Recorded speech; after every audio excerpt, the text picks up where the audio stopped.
On today's special episode of Homeworthy, we're heading up the California coast to explore 4 charming cottages that feel both refreshing and familiar.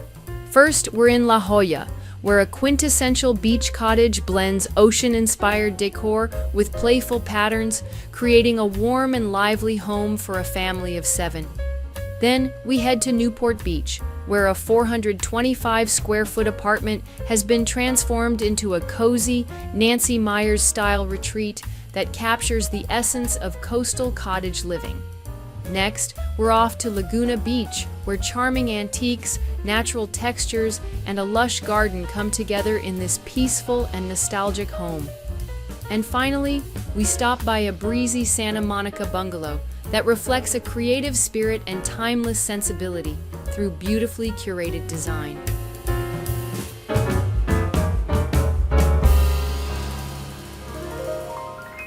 This summer, spend the hottest months of the year in style with Homeworthy as we visit the most extraordinary homes around the world. From the sun-soaked shores of the Hamptons to the classic beachfronts of Nantucket to the vibrant courtyards of Morocco, be sure to subscribe to Homeworthy's summer series to make every day feel like a vacation. You're watching Homeworthy, where we believe every home has a story.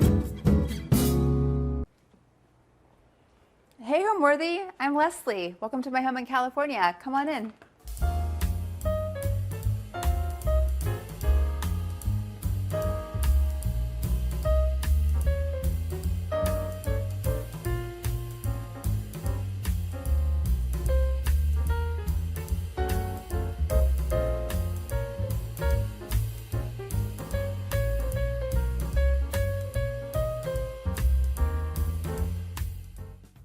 You're watching Homeworthy, where we believe every home has a story. Be sure to visit our website, homeworthy.com, to discover amazing furniture, art, accessories, and more, all handpicked by our editors to help transform your house into a home.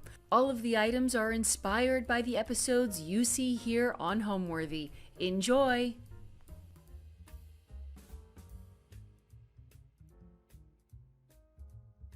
Hi, I'm Leslie Martin. I am one half of an interior design firm called M&M Interior Design, and we are sitting in my home in La Jolla, California. So this house was built in the 90s, and when we first saw it, it sort of was lacking, a bit of charm, like a typical 90s house can, but we saw the potential.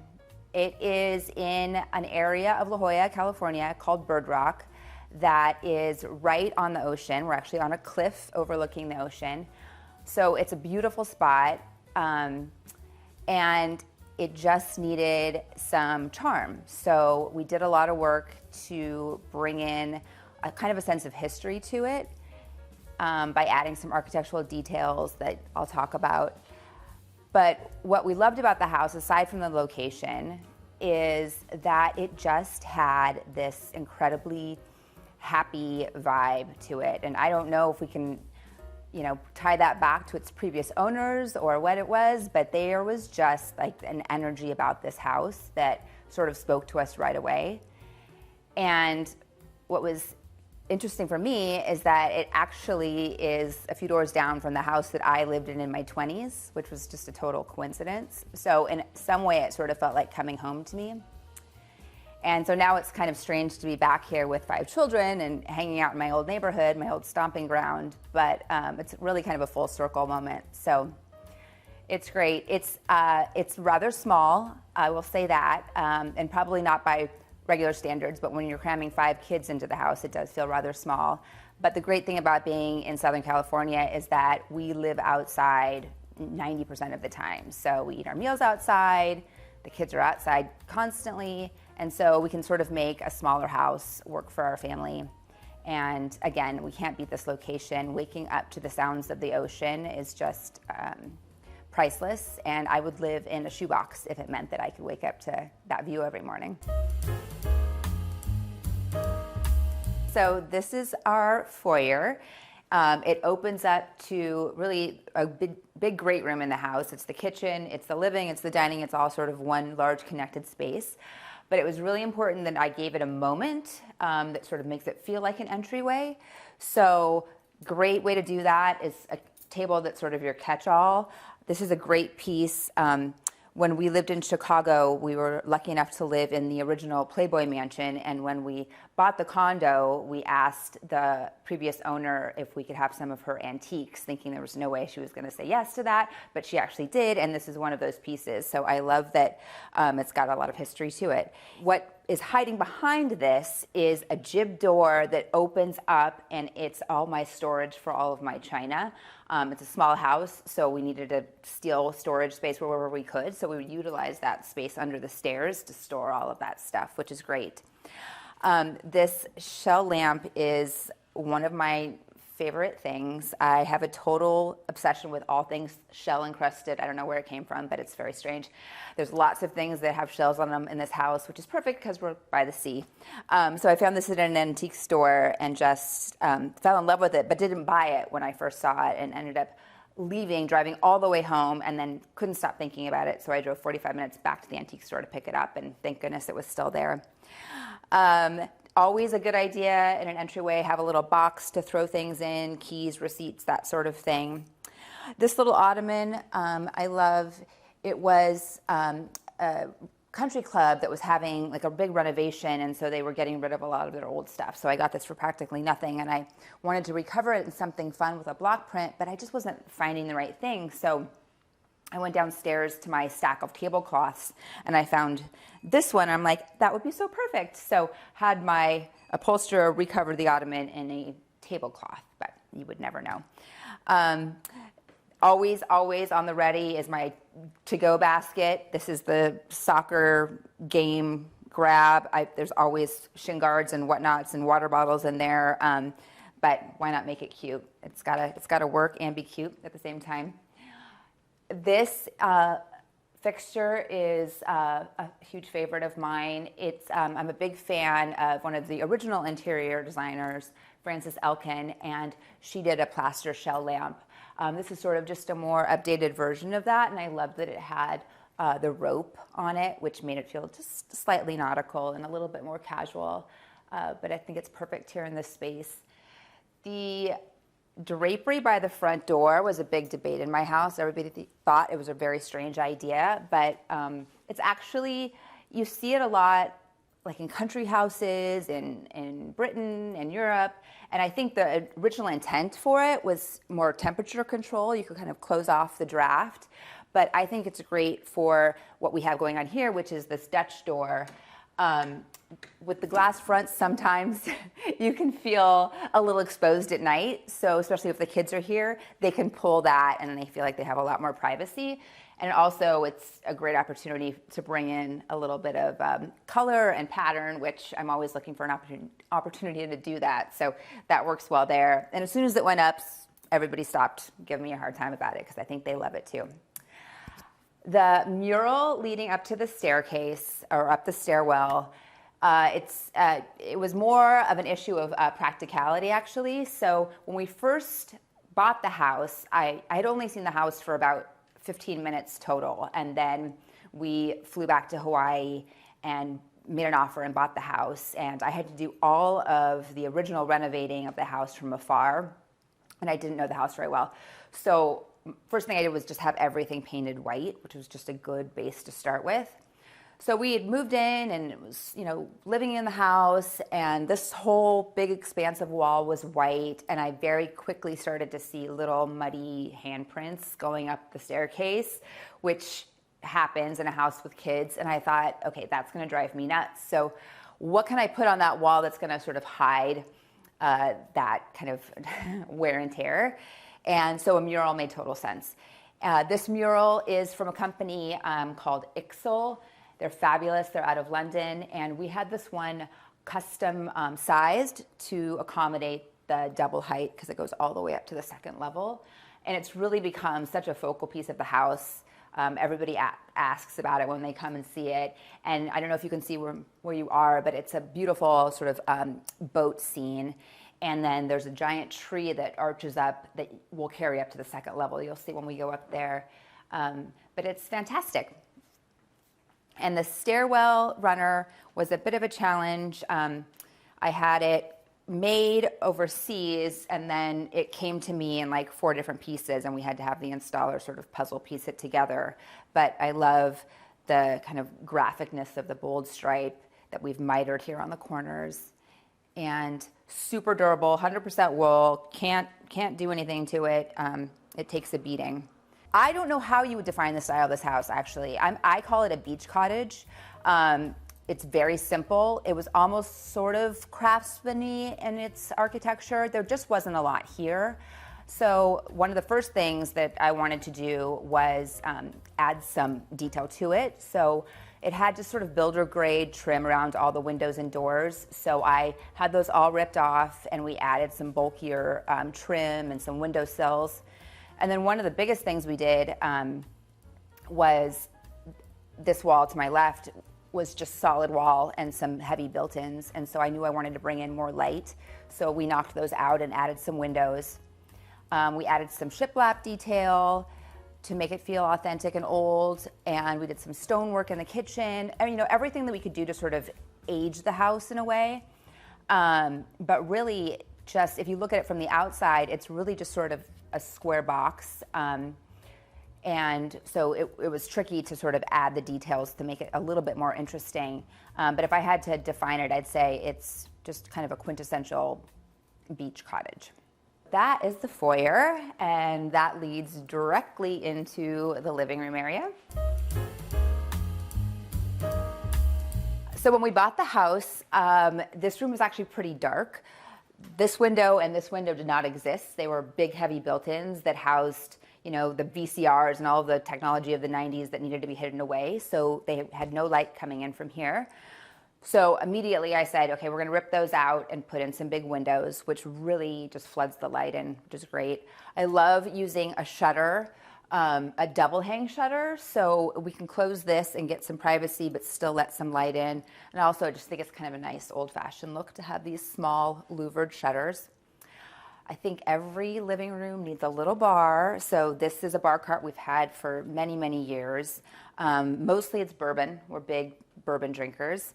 And I just, you know, it's always nice when you have a bar, especially if you're about to have a party, to sort of stock it with some fresh ingredients as well. So limes and mint.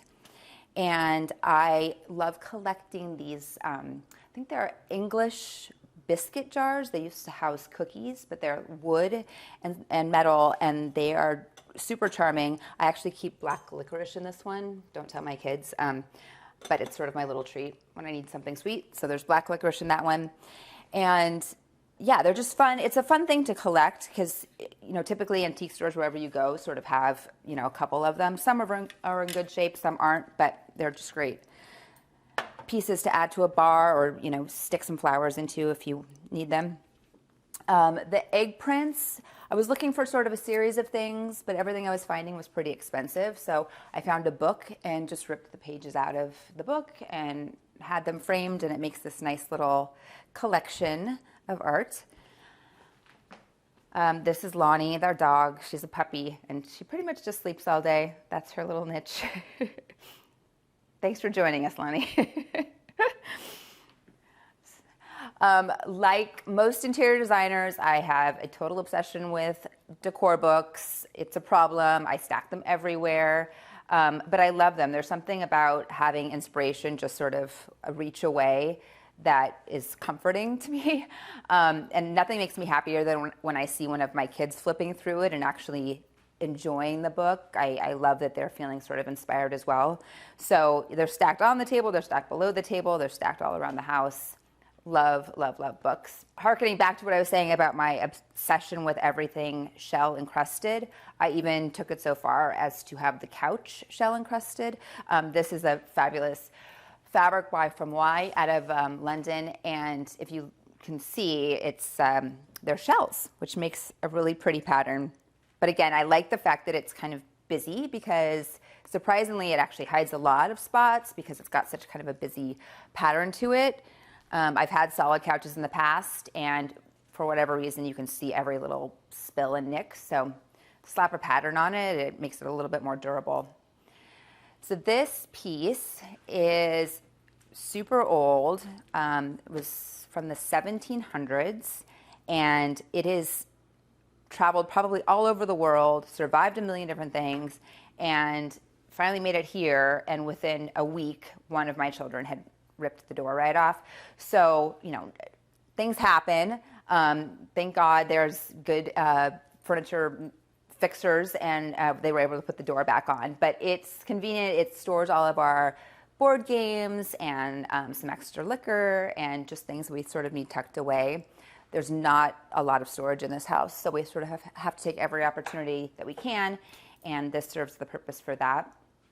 This painting I love. This is the Cuba, which was a steamship that shuttled people and shipments from San Francisco to Havana, and it actually sank outside of Santa Barbara, but everybody survived, so it's a happy story.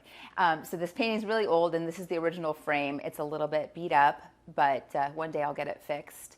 But I love that it's an oil painting, but it sort of has this sort of childlike simplicity to it as well, and I love that it has a California history to it. So the fireplace was something that we did when we renovated. We added the paneling, and I wanted something just sort of almost modern, not too traditional. What was here originally was pretty traditional and wood, kind of detailed. So this just seemed a little bit sleeker to me. And it's just cast stone, super durable, and I think it makes a nice statement. And, you know, we're in Southern California. I have this fireplace going all the time. Even if I have to crank up the air conditioning to make it cold enough to have the fireplace on, I have the fireplace on. I love a fireplace, so it's nice to have it on gas. You can just flip the switch and it's on. And now I find my kids are turning it on when they get downstairs in the morning, so it's caught on. It's lovely to have a fireplace going at all times. So that takes us into our dining room. We do not have a formal dining room. We just have sort of an eat-in area. And 5 kids, they always want to have a friend over for dinner. So do the math, that's 10 kids often. And this banquette can fit 10 to 11 kids around it, which is pretty amazing. And then the adults will take a chair. But it was the perfect space saver for a small space like this. The banquette really just allows tons of people to get in and get cozied up. I did it in this is not leather, this is a faux leather, which is fantastic. You can actually like put marker on it and wipe it right off. I don't know what exactly it's made of, but it is the most durable fabric ever. And it has this sort of leather grain to it, so it makes it look warm and like it's been around a little bit, but it's actually just some sort of vinyl that is super, super durable. So I would love to say that I'm the type of person that sets a beautiful tablescape all the time. That is absolutely not true. I do not. So my grandmother was one of the most glamorous people that I've ever known, and she was an excellent hostess. And my grandfather was in an entertainment business, and they lived in Los Angeles during their heyday, and I'm just sure threw the most marvelous parties. And she was a big collector of silver. And so when she passed, her silver collection got passed down to her daughters and her grandchildren. So I have a few bits and pieces, not much, but what I do have is super special. And so this is one of her pieces. It's a Victorian pickle jar, which by today's entertaining standards is a little bit over the top, but every once in a while I will get it out and I will polish it up and I'll put it on a pretty table, and it just brings me so much joy to see that and remember her, and I think she would be proud. She probably wishes I polished it on a regular basis. I don't, but every once in a while when I get it out, it just makes me happy and makes me think of her. So super special, a little over the top, but fantastic. So this is a dining area.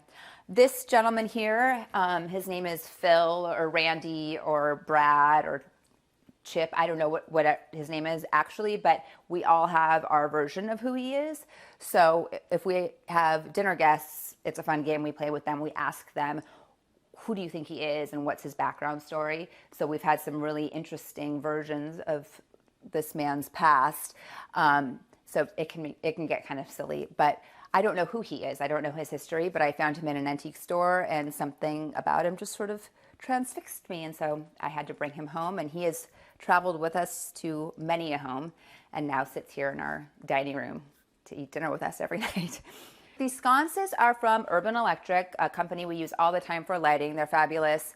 And then the little shades are from Fermoy, just a little pleated blue lampshade. And I think that they're really sweet. I think they juxtapose things nicely. They have sort of the traditional touch with the pleated shades, but the lines of them are very modern and clean. So love those. It's such pretty lighting when the sun goes down to just have those sort of on dim and soft. Not using any overhead lighting. It makes the space feel so cozy. And I love a sconce. I love a wall light. If any opportunity to put one in, we will use one because they're just such nice ambient lighting. The bookcases. So in our previous home in Chicago, we were lucky enough to have a library that housed all of our books. My husband and I both like to collect antique books. And when we moved here, I was so sad because I had not a single shelf in the house. But what I did have was blank wall space. So I asked my contractor to build these bookcases. And I think he thought I was nuts that I was building bookcases in a dining room. But I told him, rest assured, I have a reason for the madness. And so when I opened all my boxes from the move and started putting the books in, I was so happy that I was able to put most of them in a nice, safe spot, and we get to look at them and enjoy them. And I think it makes this room feel sort of like a library/dining room. I mean, it's where the kids do their homework. It's where we do the Play-Doh. It's where we do a lot of things. So it actually kind of makes sense that there's sort of a library vibe to the space. I still have more books in storage, so maybe one day I'll have additional bookshelves to house them in. But for now, this is the best of the bunch that we've got. Lots of shell boxes. Again, I love collecting these little guys. Anything with a shell on it, I seem to be attracted to. Oh, I can see that there's candy wrappers in here from Halloween. I'll just keep that closed. That's where they've been storing them. So that is the dining room.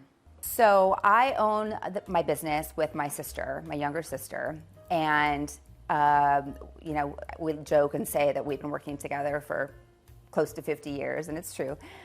We used to be those kids, moving our furniture around in our bedrooms, driving my mother crazy, and we would set up little shops and interior design stores and play pretend that way. So we've always sort of been doing that together.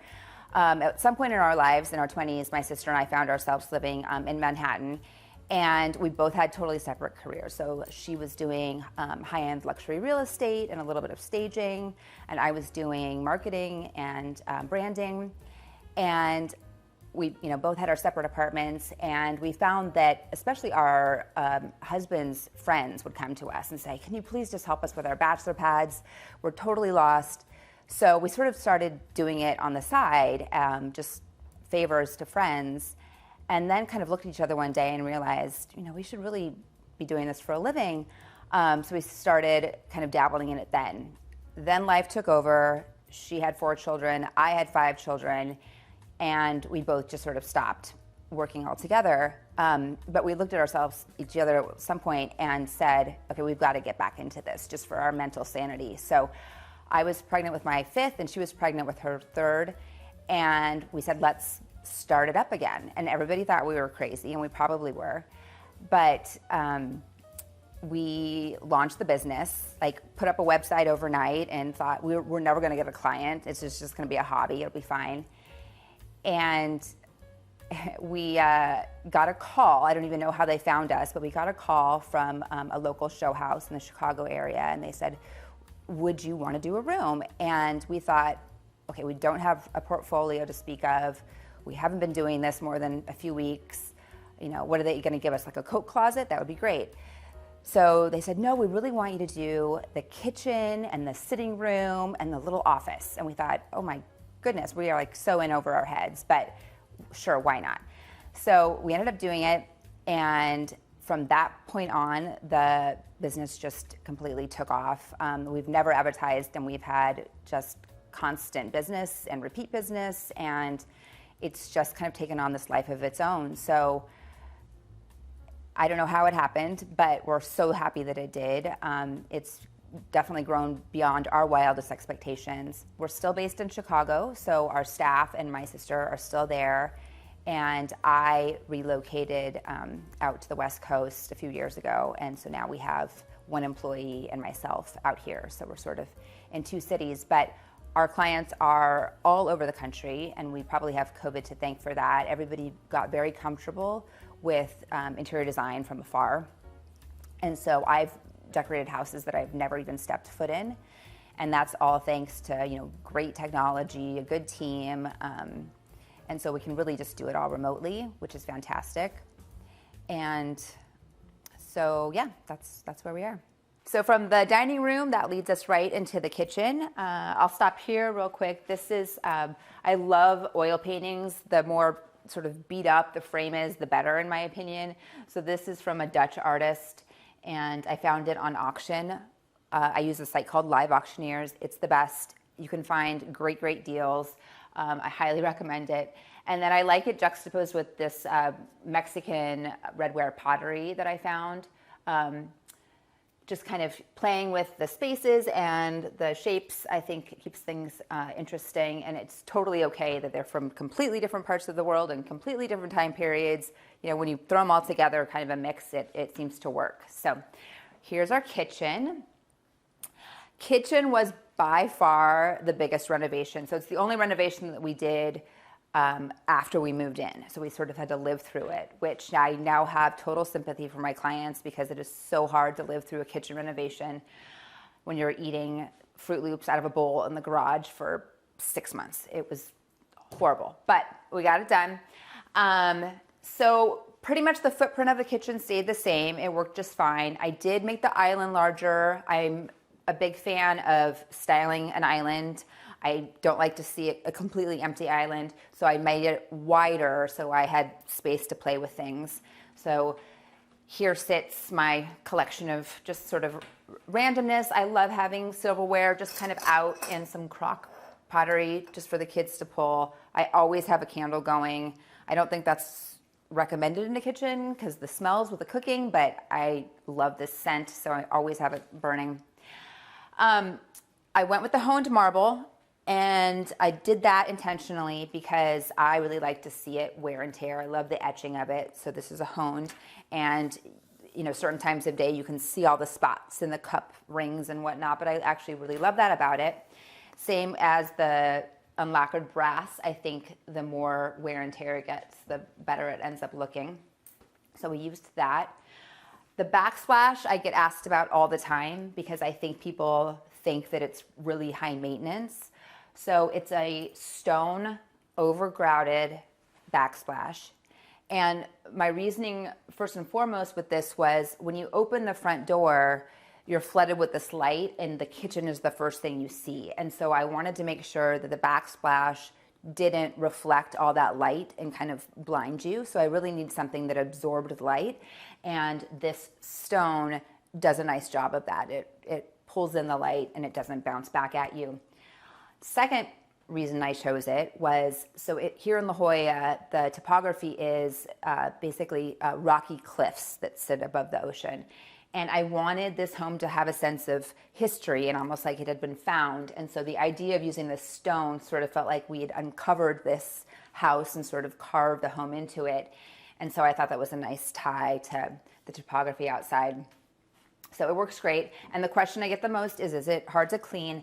And the answer is no, because I don't cook. And secondly, because when we do cook every once in a while, there's been things splattered on this, and this is grout. So you can just take rough sandpaper and actually just sort of sand out any spot that you get there. So it's actually pretty durable, which is great. Same with the plaster hood. I did that intentionally so, again, it would absorb the light and not be reflective back at you. So this is just a nice plaster hood that we did. The lights are from a company called Jam out of London that specializes in antique reproductions. And you would never know that this isn't 200 years old. The way that they age their metals is so artistic and fabulous. And they are, every detail of this is just perfect. They took, I think, a year to be made, but they were completely worth it once they arrived. I could not love them more. And at night, I am a creature of habit, and at a certain time, I will walk around and dim all the lights. I think they call it like lamp o'clock, which I'm just getting my mood lighting going. And so once the kitchen is cleaned up from dinner, I turn everything down and I leave these glowing, and it just looks like soft sort of candlelight, and it's so cozy and magical. I love that. The glass front cabinets was another area of debate because people in my family like to just sort of, put things back willy-nilly, and so it took some learning to know that everything has its place, but we're all on the same page now. And I love being able to see our everyday pieces. I just went with all white place settings, so it makes it actually really easy. But everything lives, here fully exposed and stays nice and organized. I've got my copper pots up at the top that my mother made me register for when I got married, and I never use, but I love that I have them. They're beautiful up there. And these wicker little drinking glasses that I found in an antique store are just so sweet. They're from the 50s. And anything with rattan or cane or anything natural like that, I just love. So those are fun. So this pass through into the dining room was existing. This was there. And I didn't originally love the idea of it for some reason, but it lets in a ton of light to the kitchen, which is super important. And also, it's just incredibly convenient. The kids don't have to bring their plates all the way around into the kitchen. They can just plop them up here when they're done, and then I do the dishes, or they do the dishes, depending on the night. So it's actually really convenient. And I also am a huge fan of a lamp in the kitchen. Everybody needs to do this. When the dishes are done again and you're turning things down, to have a lamp on in the kitchen at night is just inviting and warm, and it just adds a certain, hominess to a room. I think too, the way this home is laid out, because you walk in and really the first thing you see is the kitchen, it was important to make it feel more like furniture and living space than it did a kitchen. So the choices like making, having a lamp in here, making the island feel like furniture, those were intentional choices to make it feel a little less utilitarian and more inviting. How have I made this place mine or ours for our family? I love sort of collecting things. If you look around, I can tell a story about everything. It's sort of come from some part of my life. The sofa that I'm looking at right now was the first piece of furniture my husband and I bought together, 15 years ago. It's been 4 different colors. We've changed it according to where we were, but it sort of traveled with us. We lived in 9 homes since we met, and so we've just sort of collected like gypsies along the way and changed things and altered things, but they've come with us, so they all tell a story. And so there's not one defined style. Honestly, everything is just very collected and sort of thrown together, and it all works. I might have had a piece in my living room in my last house, but now it's sitting in my dining room. You just kind of have to move things around and make them work for where you are. But stylistically, again, I wanted it to be really casual. Nothing is too formal in this house. It's very small. It's really just like sort of one great room. So everything has to sort of serve multiple purposes. And again, I like traditional, but it has to be very approachable and comfortable. And I want there to be sand on the floor, and I want there to be a dog on the couch, and I want a cooking mess in the kitchen, and I love all that. So decorating with sort of a lot of stuff kind of lends itself to that sometimes, because you don't really see the mess. If it was like sleek and modern, I think every little thing out of place would really bother me. But because I've kind of gooped it up and layered everything on top of each other, all the extra life mess just kind of blends right in with it and just makes the space even happier. So I am from Southern California, but I spent a lot of time on the East Coast in Manhattan and then in Chicago. So I think my style is very traditional, but when we moved here, I knew that it needed to be a little bit less formal, super casual, and so I tried to marry those 2 styles. And also, having 5 children, it needed to take the wear and tear. So I didn't want anything to be too fussy, and really use natural materials that age well. In fact, the more they age, the better they sort of get. So I would say it's kind of a hodgepodge between casual and traditional. I like things a little bit quirky, a little bit off, a little bit imperfect. Again, I go back to things that really can take a beating. The rugs sort of have wear and tear and holes in them, but I like that. I use a lot of antiques in the house, and that's twofold. That's because I love the look of them, but also if they get a little bit dinged up, that's okay. They came that way. So the more the age, the better they get. In the kitchen, I used a honed marble intentionally. I wanted to see the etchings of the kids spilling an orange juice. I like the patina that all of those materials bring. So I really kept that in mind when decorating the house. And also too, I wanted the palette that I used to be really just sort of bright and happy. I love dark rooms and all of that, but I really, with this space, needed to keep in mind that it's sunny and hot most of the year. And so I kind of did a base of everything really light and white, and then added in colors and textures on top of that. And follow me, I'll show you some other areas in the house. So the staircase down leads to utilitarian stuff, laundry, garage, that sort of thing. But this flag I wanted to call out, don't give up the ship. It has significance to us. On my grandfather's side, we're related to Commander Oliver Perry, who was a famous naval officer. And he had this flag commissioned that says, don't give up the ship. And it became famous in a very famous military battle. And then after the battle, and it became famous, they moved the flag to the United States Naval Academy Memorial Hall. And flash forward hundreds of years, I married my husband, and I had bought this flag, and he said, what do you know about this flag? And I said, oh, it's my great-great-grandfather's, blah, blah, blah. And he's like, it's big history in my school because I went to the Naval Academy. So it's got this dual meaning for both of us, which is super, super special. And I just think it's such a great message for when the kids head out the door in the morning to school. Like, don't give up the ship. Like, just keep on charging. So it holds a special place in all of our hearts for that. And then my husband was in the Navy for a long time. And something that they do is they give paddles as a form of recognition. So he's got his collection of paddles down there, which is fun. And then from there, it leads us right into our den/sunroom. So come on in. So this is our den/sunroom. When we bought the house, it was an exterior space, very outdoors feeling.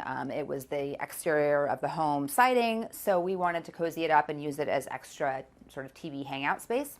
So we added the paneling and painted it all out this great color by Faro and Ball. I can't recall the name, but I can just DM me. I'll let you know what color it is. Sort of a green taupe. And then we had this sectional from a previous home, and just by sheer luck, it actually fit perfectly. So it sits in here. And this is a frame TV, which we love. It looks like art. You can change the art, but it's really a TV. So it acts as a second TV room, family room for us. The collection of art on the wall is a complete hodgepodge of things.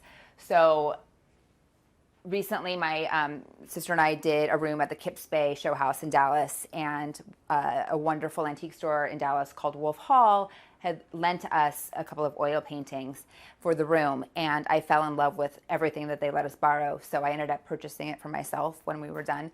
But this nautical landscape is one of them, which is fabulous. It's very ornate. But the rest of it, it's a very much high-low. So we've got some very inexpensive art mixed with some more expensive art. There's no rhyme or reason. There's no particular theme. But if it makes me happy and it spoke to me, then I just sort of throw it up there. And like any good gallery wall, it works. It just feels eclectic and collected over time. The great thing about this room from a practical standpoint is that with the touch of a button, I can pull down 2 different types of shades. So we can completely black out the room and watch a movie, which is really fun. Or we can put another kind of shade down and just sort of diffuses the light. Also, all of these doors open up completely. So when we entertain outside, we open up the doors and watch TV or kind of have this nice indoor-outdoor flow. It's really, one of the perks of living in Southern California is that we don't have a lot of bugs or humidity, so we can really just leave these doors wide open and enjoy the space, which is great. So for the floor, I wanted a marble look without the marble price. So these are porcelain tiles in a black and a white that we had cut down to a specific size, and then I just had my floor guy lay them in a diamond pattern, which is great, completely durable, looks more high-end than it actually is. The natural seagrass rug, I love, but we just got a puppy who you met, and she has had a couple accidents in the space. So in order to cover that up, I was looking for an additional rug to go on top of that. And I found this great sort of Dury style rug in London. And I fell in love with it, but it's silk, which is also not very durable with a puppy. But, you live and you learn, and I love the way it looks. So that's that. So I'm a huge stalker of estate sales. I get like an alert if there's an estate sale in my area. And usually when you get an alert like that, they'll send you pictures of some of the listings. Most of the time I don't go because there's not much that's great. But this estate sale popped up and it had a set of 4 of these chairs. And so I rushed over and beelined through the crowd to find these. And I'm so in love that I found 4 of them. The seats were a little beat up and there was no cushion on them. But they were a steal, and I just had my workroom make a cushion for me, and voila. Now I have to do something with the other 3, but for now this one looks great in the space. Love those. This console table we've had forever. It's sort of industrial. It's metal with these bolts, but I think it's just a fun piece, super hardy. And I love my little statue guy here that I stick cactuses in. I don't have a green thumb. I kill everything for some reason, but cactuses and ZZ plants seem to survive in my house. So you'll see a lot of those throughout the home.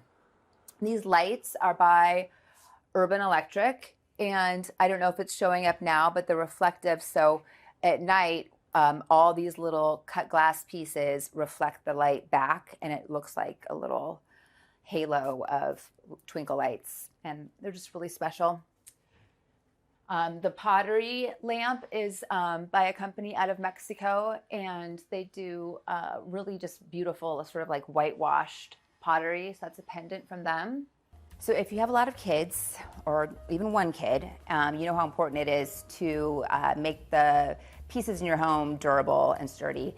And tip number 1, I'm a big fan of, again, antiques, because they come used. Nothing's worse than that first scratch on a new car, but if it comes to you a little beat up, you're not gonna notice an extra ding or 2. So love using antiques. Obviously, durable fabrics are a big deal. The performance fabrics that are made now are just so phenomenal. They can truly live inside and out, and things can get spilled and just cleaned right up. I'm a fan of natural fiber rugs, whether that be 100% wool or like a seagrass. They're really hardy and they're pretty easy to clean. So those are great. And again, don't make anything so fussy and so perfect that you're afraid to have somebody sit on it. Everything should be inviting. And if a pillow gets tossed on the floor and sat on, it's totally fine. So, but I would also suggest, I think people's inclination when they have children is to not invest in things because they feel like, oh, it's just going to get ruined anyway. In my experience, if you invest in a good sofa or a really, good material that may cost a little bit more, it actually wears better than something that you spent less money on. So I know it's scary to make that big investment, but you don't want to be replacing something in 6 months to a year because it got some wear and tear. A really well-made piece is going to really stand the test of time and can totally hold up. I've got a chest here in my living room that is over 200 years old, and how is it still here 200 years later? It's because it was incredibly well built. It's been shipped all over the world probably and been in a bunch of homes, and it's still here looking beautiful, and that's because it was made really well. And so don't be scared, invest in something that's gonna last. So the great thing about being in this room is that you sort of feel like you're outside, but you're inside. But the outside is equally great. So why don't you come on out and I'll show you around the backyard. So this is our backyard. It's not huge, but it does the trick. So my daughter actually had a play date the other day, and they did a painting project. So we set up the table for them, and it looks so cute, I decided to keep it out. So I think we'll enjoy it for a little bit longer. But again, being in California, we can use this all year long, and we'll probably have dinner out here tonight. You can see the kids' basketball court is also here. It kind of serves multiple functions, but we've got some roof decks and whatnot as well, so we utilize a lot of the outdoor space. So this is a new addition. So we just got the puppy Lonnie a few months ago, and the next day my sweet 9-year-old was on my computer with all of his Amazon gift cards. I said, "What are you doing, buddy?" And he said, "I'm gonna buy her a doghouse." So this doghouse came, but it was all in pieces. It was just a doghouse kit. So he worked really hard and made this all by himself. The dog has never used it, but he's very proud of it. So it sits here now, and it's just very sweet. The lanterns are all from a company called Bungalow out of New Orleans. And we've got a combination of electric ones, and we've got some gas lanterns hanging too, which is super special, especially at night when you can hear that ocean and the gas lanterns are going. It feels like you're transported somewhere else. It's pretty magical. And then we also have a sort of a grass area of the yard over here to my right, and it's where the kids play soccer.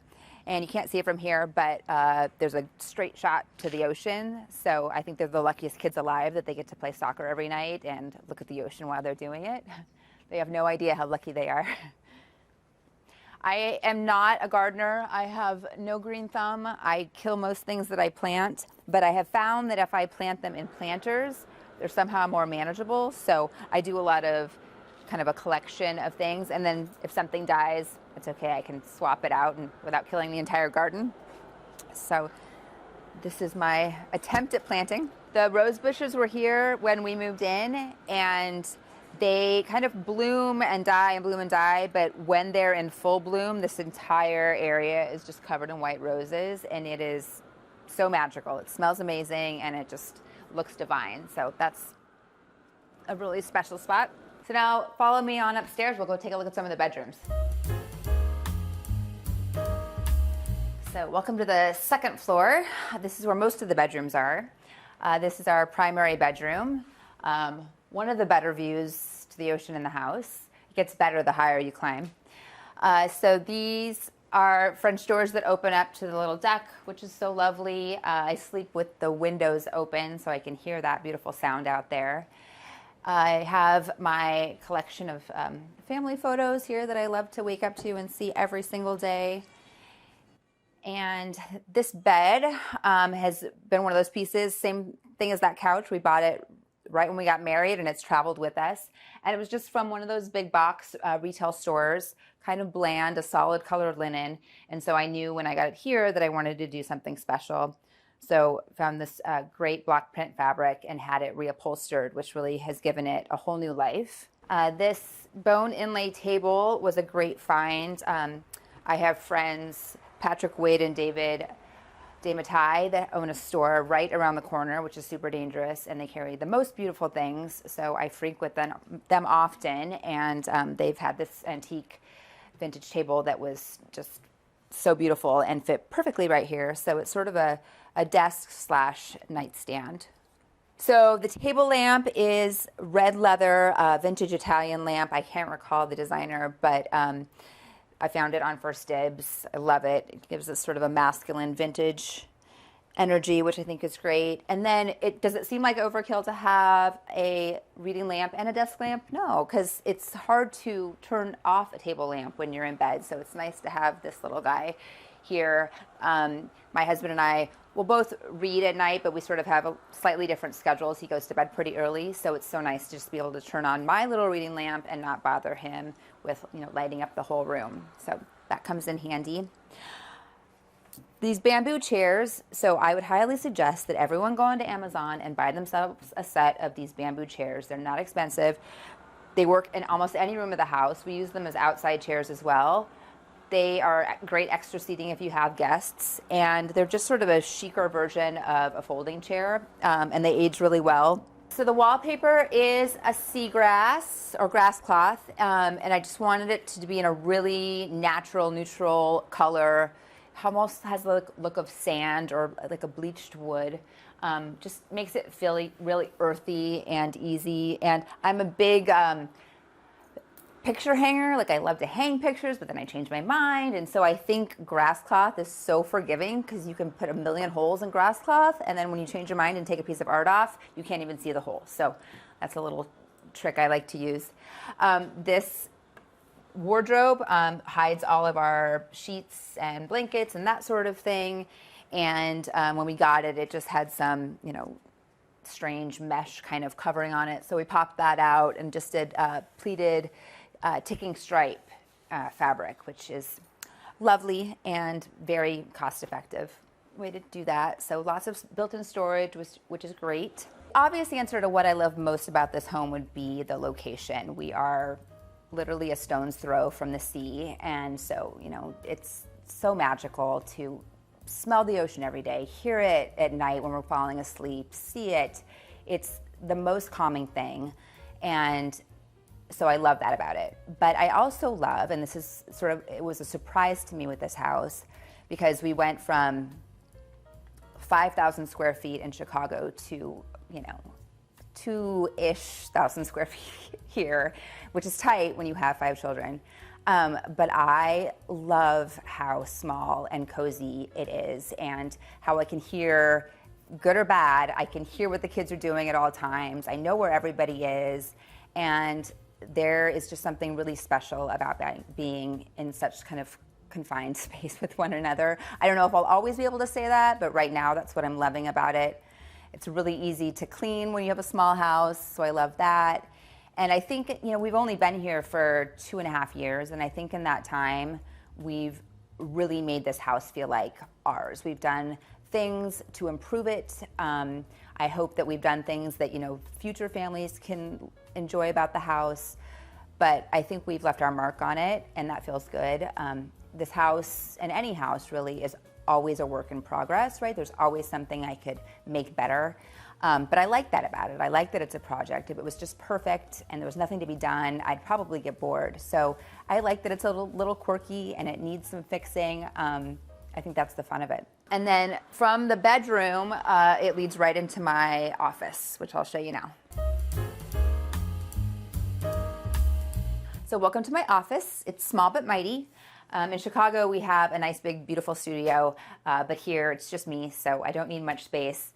I also have the best views of the ocean from all windows, so that's special. It makes it a little bit hard to get work done because I'm distracted, but I get it done, I promise. Love the bamboo shelving. It holds my sample library, which is very convenient, and I love magazines, so I just stack them up here on the chair, and I can always reach for one. The sconces, again, love a sconce. Come nighttime, I turn off the other lights, I'll put the little sconces on, and it just makes this space feel really cozy and warm. These blinds, they're chic, but they're actually called chic blinds, and I ordered them at the height of COVID, and they are made in India, so they took about 11 months to get to me, but once they did, I was very excited. I love them. You'll see a lot of designers use these. They're really simple, but sort of elegant and casual at the same time. You can even get them lined, so if sunlight or privacy is an issue, you can get those, but they're just something really kind of charming about them, I think, and their kind of wonkiness. They're always a little bit crooked, but I love that. And my stacks of samples over here, and always, again, just kind of playing with collections of little prints and vintage art that I find, and it finds new homes all the time, but love this collection, and I love throwing in a convex mirror too. That makes it neat. So another collection aside from the silver that my grandparents had is they collected antique clocks. So this was one of theirs. It sadly has stopped working. I need to get that fixed, but I love this piece, and it found its perfect home sitting right here in my office. So love being reminded of them on a daily basis. So now I'll take you into one of our kids' rooms. So with 5 children, we had to double them up. So there's bunk beds in all of the kids' rooms. So this is the youngest set of kids. There's a boy and a girl in here. And I fell in love with this rustic pine bed, kind of a log cabin style bed. It's from a company out of Wisconsin that's family owned, and they're like the only people that do these authentic log cabin beds. So love this. Wasn't sure if it was going to fit, but got it here and kind of fit just perfectly. So that's great. And then my next favorite thing in this room is this wallpaper. I don't know if you can see it, but it's kind of like an MC Escher, like the pattern sort of plays on top of each other. It's a repeat. And it's this wonderful artist out of the UK. She's in her 90s and she still does all this block printing herself, which is phenomenal. And I was really concerned that my kids were going to use it for like a coloring book and color it in, but so far they haven't. And honestly, if they did, it wouldn't really bother me. So this is great.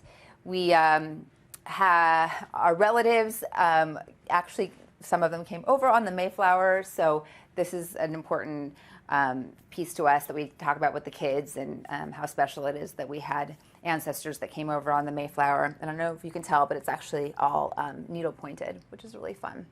So what gives a home a soul is hands down the people in it, right? It's the people that you love in your family.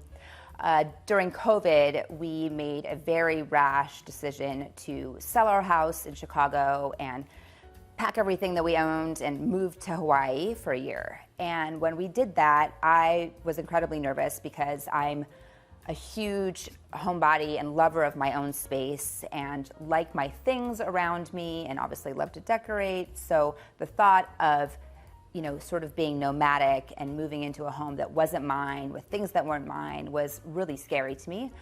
But it did not take long for me to realize that home is really the people. And you know, my family was there and we were happy and we were thriving. And before you know it, you know, this little beach shack that we were living in that was totally hodgepodge and, you know, was definitely not my style, but it very quickly became home. And I think looking back now and even, you know, 20, 30 years from now, my favorite memories are going to be of our time there. And so, you know, home, it's the people you surround yourself with, and that's really all you need. So the tour would not be complete without showing you the absolute best part of this entire house, which is way up here on the roof. So this is our deck where we grill. We don't hang out here as much, but this is great for when my husband's cooking. I get to sit here with a glass of wine and join him. But join me upstairs. This is where the real treat is. Come on up. So now that you've made it all the way to the top and you got your workout out for the day, this is the treat. This is where we hang out all the time. This is the roof deck, and really, honestly, the reason why we bought the house. The view is not quite 360, but almost. You can see downtown to the bay and all the way along the coast of La Jolla, which is fabulous. We get the best sunsets up here. Tomorrow is actually my birthday, so we're having people over tonight to have a margarita party, so we're all set up for that, which is fun. But this is like chill out central. If you're having a bad day, you come up here and you just take it all in, watch the surfers, and you're just instantly in a better mood. So right now there's about 5 surfers out there. There's been days when there's been about 100 surfers out there, which is really fun. I've got my binoculars on the ready so I can spy on them. We also get a lot of whale activity out there, which is great. It's a pretty special spot. So when we bought this, it's hard to believe, but the glass wasn't here, so this was all wall. So you couldn't see the view unless you were standing up, and it's the second you sat down, it disappeared. So my husband's big project was this deck, and he came up with the idea of adding the glass walls. So we're still at code here because these are considered walls, but we now have this amazing view even when we're sitting down. The word home means to me, you know, first and foremost, my family, wherever they are, is definitely home. It can be, you know, a beach shack, it could be a mansion, I don't care where it is, as long as they're there, that's home to me. I think as a designer home, it's always sort of a bit of an experiment. You know, it's really fun to try things that you wouldn't normally do for a client, and you know, always be sort of tweaking and honing your skills in your own home. So it's a bit of a project and an experiment, and I love that. But really, a home is just, it's where you feel the safest. And at the end of a long day, when your kids are scattered and you're all over the place, to be able to come home and have a casual dinner and enjoy one another is just, it fills your soul and energizes you for, you know, the rest of your week and days. And it's just a haven. Home is a haven. Hi, Homeworthy. Welcome to my California apartment on the water.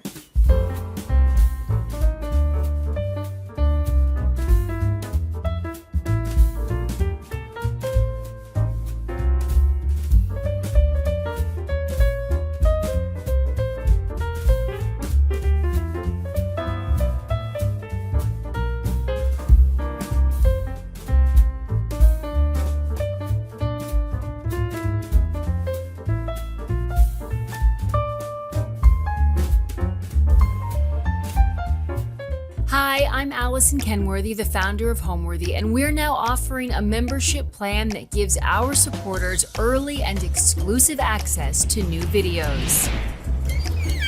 Hi, Homeworthy. I'm Roz. You're here at my home in Los Angeles. Come on in. I can't wait to show you around. With this membership, we invite you to open more doors, discovering new homes, rooms, and personalities available only to those with the keys to our guest house. You'll be part of a community of people who are just as passionate as you are about interior design. Before today's episode, click the join button below to support all of the storytelling we do on this channel. Our growing community of members help to directly fund more videos so we can capture these extraordinary homes from around the world. So join today to receive early and exclusive access to new Homeworthy videos. You're watching Homeworthy, where we believe every home has a story. I'm Sarah Horton, and we are inside my Newport Beach studio apartment. So this apartment is roughly 425 square feet. I feel like there's been some debate on social media about what to call this. Is between a studio and I would say a junior one bedroom. There is not really a ton of separation between the living room kitchen area and the bedroom. And that kind of flows out onto my deck, which I think adds a lot of square footage, but that's exterior. I actually was living in LA for about 10 years in Venice Beach, another beach community just north up the road. And it was 2020. I wanted to change, I wanted to relocate, and I was actually looking to move to Laguna Beach. And this place kind of came up unexpectedly. I had a friend whose older brother had been living here for, I think, 4 or 5 years, and he wanted to move to Costa Rica. Everybody was changing their lives. And so I got the opportunity to take a look at this place, and I thought it just had such amazing bones. I immediately fell in love with the ceilings. They had so much character, and the outdoor space is amazing. It just kind of worked out, this kind of kismet-y, lucky thing. So before I moved in, this place was definitely a kind of bachelor pad, boy surfer shack haven. There were a lot of ropes strung up on the ceiling, and there were surfboards in between the beams. And I don't want to take anything away from it. It was a great spot, but I definitely had a little something different in mind when I took a look. But again, it had great bones, so I was really excited. Welcome to the main living space. This is kind of the living room, kitchen, kind of hybrid room. And I'm gonna take you around and show you some of my favorite things. This pendant light is an antique or vintage, not exactly sure. But I love these. It's a French Empire-style crystal pendant light. I actually picked this one up from a consignment shop in Newport Beach. It's no longer there, but I love it, and I feel like it really started transforming this space into feeling a little bit more sophisticated when I first moved here. So anyway, I love this. I feel like it really anchors the room. And then we're gonna go from the living room over to the kitchen. This is my little kind of galley kitchen setup. I recently did a little renter-friendly DIY backsplash to kind of warm it up in here, give me that Nancy Meyers kitchen that I'm always aspiring to. It was super easy and I think really kind of elevated this part of the house because this was sort of a side that I didn't really love to show all that much. And I added like a little shelf up there with some of my favorite things. I've got a Turkish olive jar. I love that little mushroom print. And then this is from my aunt's store in North Carolina. It's a really cool kind of like tin, like bowl vessel thing. Okay, and then this, we're gonna go over here, is one of my favorite pieces. This pine hutch is a Facebook Marketplace find. I believe it's French, or at least it's French inspired. I don't really know where all these things come from, but I used to have a desk here when I first moved and I never really ended up sitting there. It just kind of ended up being dead space. So I was super excited when I found this on Facebook Marketplace. It had actually been at a paint store. You can still kind of see some of the little paint splashes. I did my best to kind of scrape them off, but this was housing like little liters of paint, which was crazy to me. But anyway, I got it on Facebook Marketplace. It was like $250, which is crazy. These go for thousands. I bought it sight unseen and I just had movers go pick it up and bring it here. It barely fit through the door. I'm very, very lucky and blessed that it did. But I just absolutely love this piece. I feel like it has such an old world feel and it provides me so much storage as well. Living in a small space, having a desk here was great, but having this that doubles as, you know, china cabinet space, and also I have a lot of lower storage down here. And then I'm also really big into art, and this piece in particular is really special to me. My grandmother gave it to me and she actually passed a little less than 2 years ago. So I love that I have it. It makes me think of her, and I'm really inspired by a lot of my family members and their homes, and having something from her home in here just is really special. And then I also love this one as well. This is from a California artist, Sandy Austro. But anyway, I love this one because I feel like it reminds me of a girl at the beach, and you know, that's me, a girl at the beach.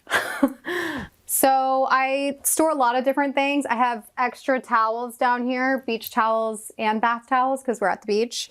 And then I have extra kitchen stuff. And then you guys, these are my junk drawers. This is like anything goes in here. I'm not gonna open it for you, but it's a little crazy in there, but comes in handy.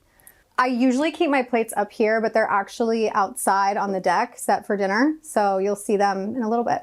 So when people ask me to describe my style, how I've decorated this place, I tend to call it sort of traditional, coastal, maximalist with sort of pops of French country and a little bit of unexpected contemporary thrown in there, which I know is kind of a mouthful, but I guess the overarching theme is this home is very personal. It's very collected. It's things that I love that are kind of from a variety of different styles that I've sort of pulled together in a way that I think looks very calming and very relaxed, but sophisticated at the same time. I definitely get compared to Nancy Meyers quite a bit on social media, and she has been a huge influence of mine. I love all of her interiors and all of her films, and I love that they feel really lived in and they reflect the characters that are living in that place. And I feel like it just tells you more about the person, and I feel like that's kind of what I've tried to do here too. Okay, now let's go check out the bar cart area. So I love this area of the house because I feel like this is very quintessential beach house. And I feel like here, I was very inspired by kind of Caribbean, India Hicks, that kind of collected like old world, even Florida, like Palm Beach-esque vibe. It's a lot of different vibes there. But I don't remember where I originally saw this, but I love the shape of this like cane bamboo mirror, and then having the sea fans up at the top. I feel like I've seen other designers do that, or in coffee table books. I can't even remember where I saw it, but I just feel like that really brings in the element of like organic beach living. These are not from here though. I picked these up in Tulum and brought them back, packed them flat in my suitcase. I can't remember. I think that one bowl I got at the flea market, the woven bowl, and then these art pieces. This one is from the Mart Collective in Venice, which is like a cool kind of permanent flea market. And then the rest of these are just Etsy printouts. And then this bar cart I feel like it gets a lot of attention. And I also am a big thrifter, flea market person. So these silver coupe glasses are thrifted. This vessel is thrifted. I brought in this sort of ceramic-y clamshell too to sort of bring in that beachy vibe. So this to me is the quintessential beach house area of the house.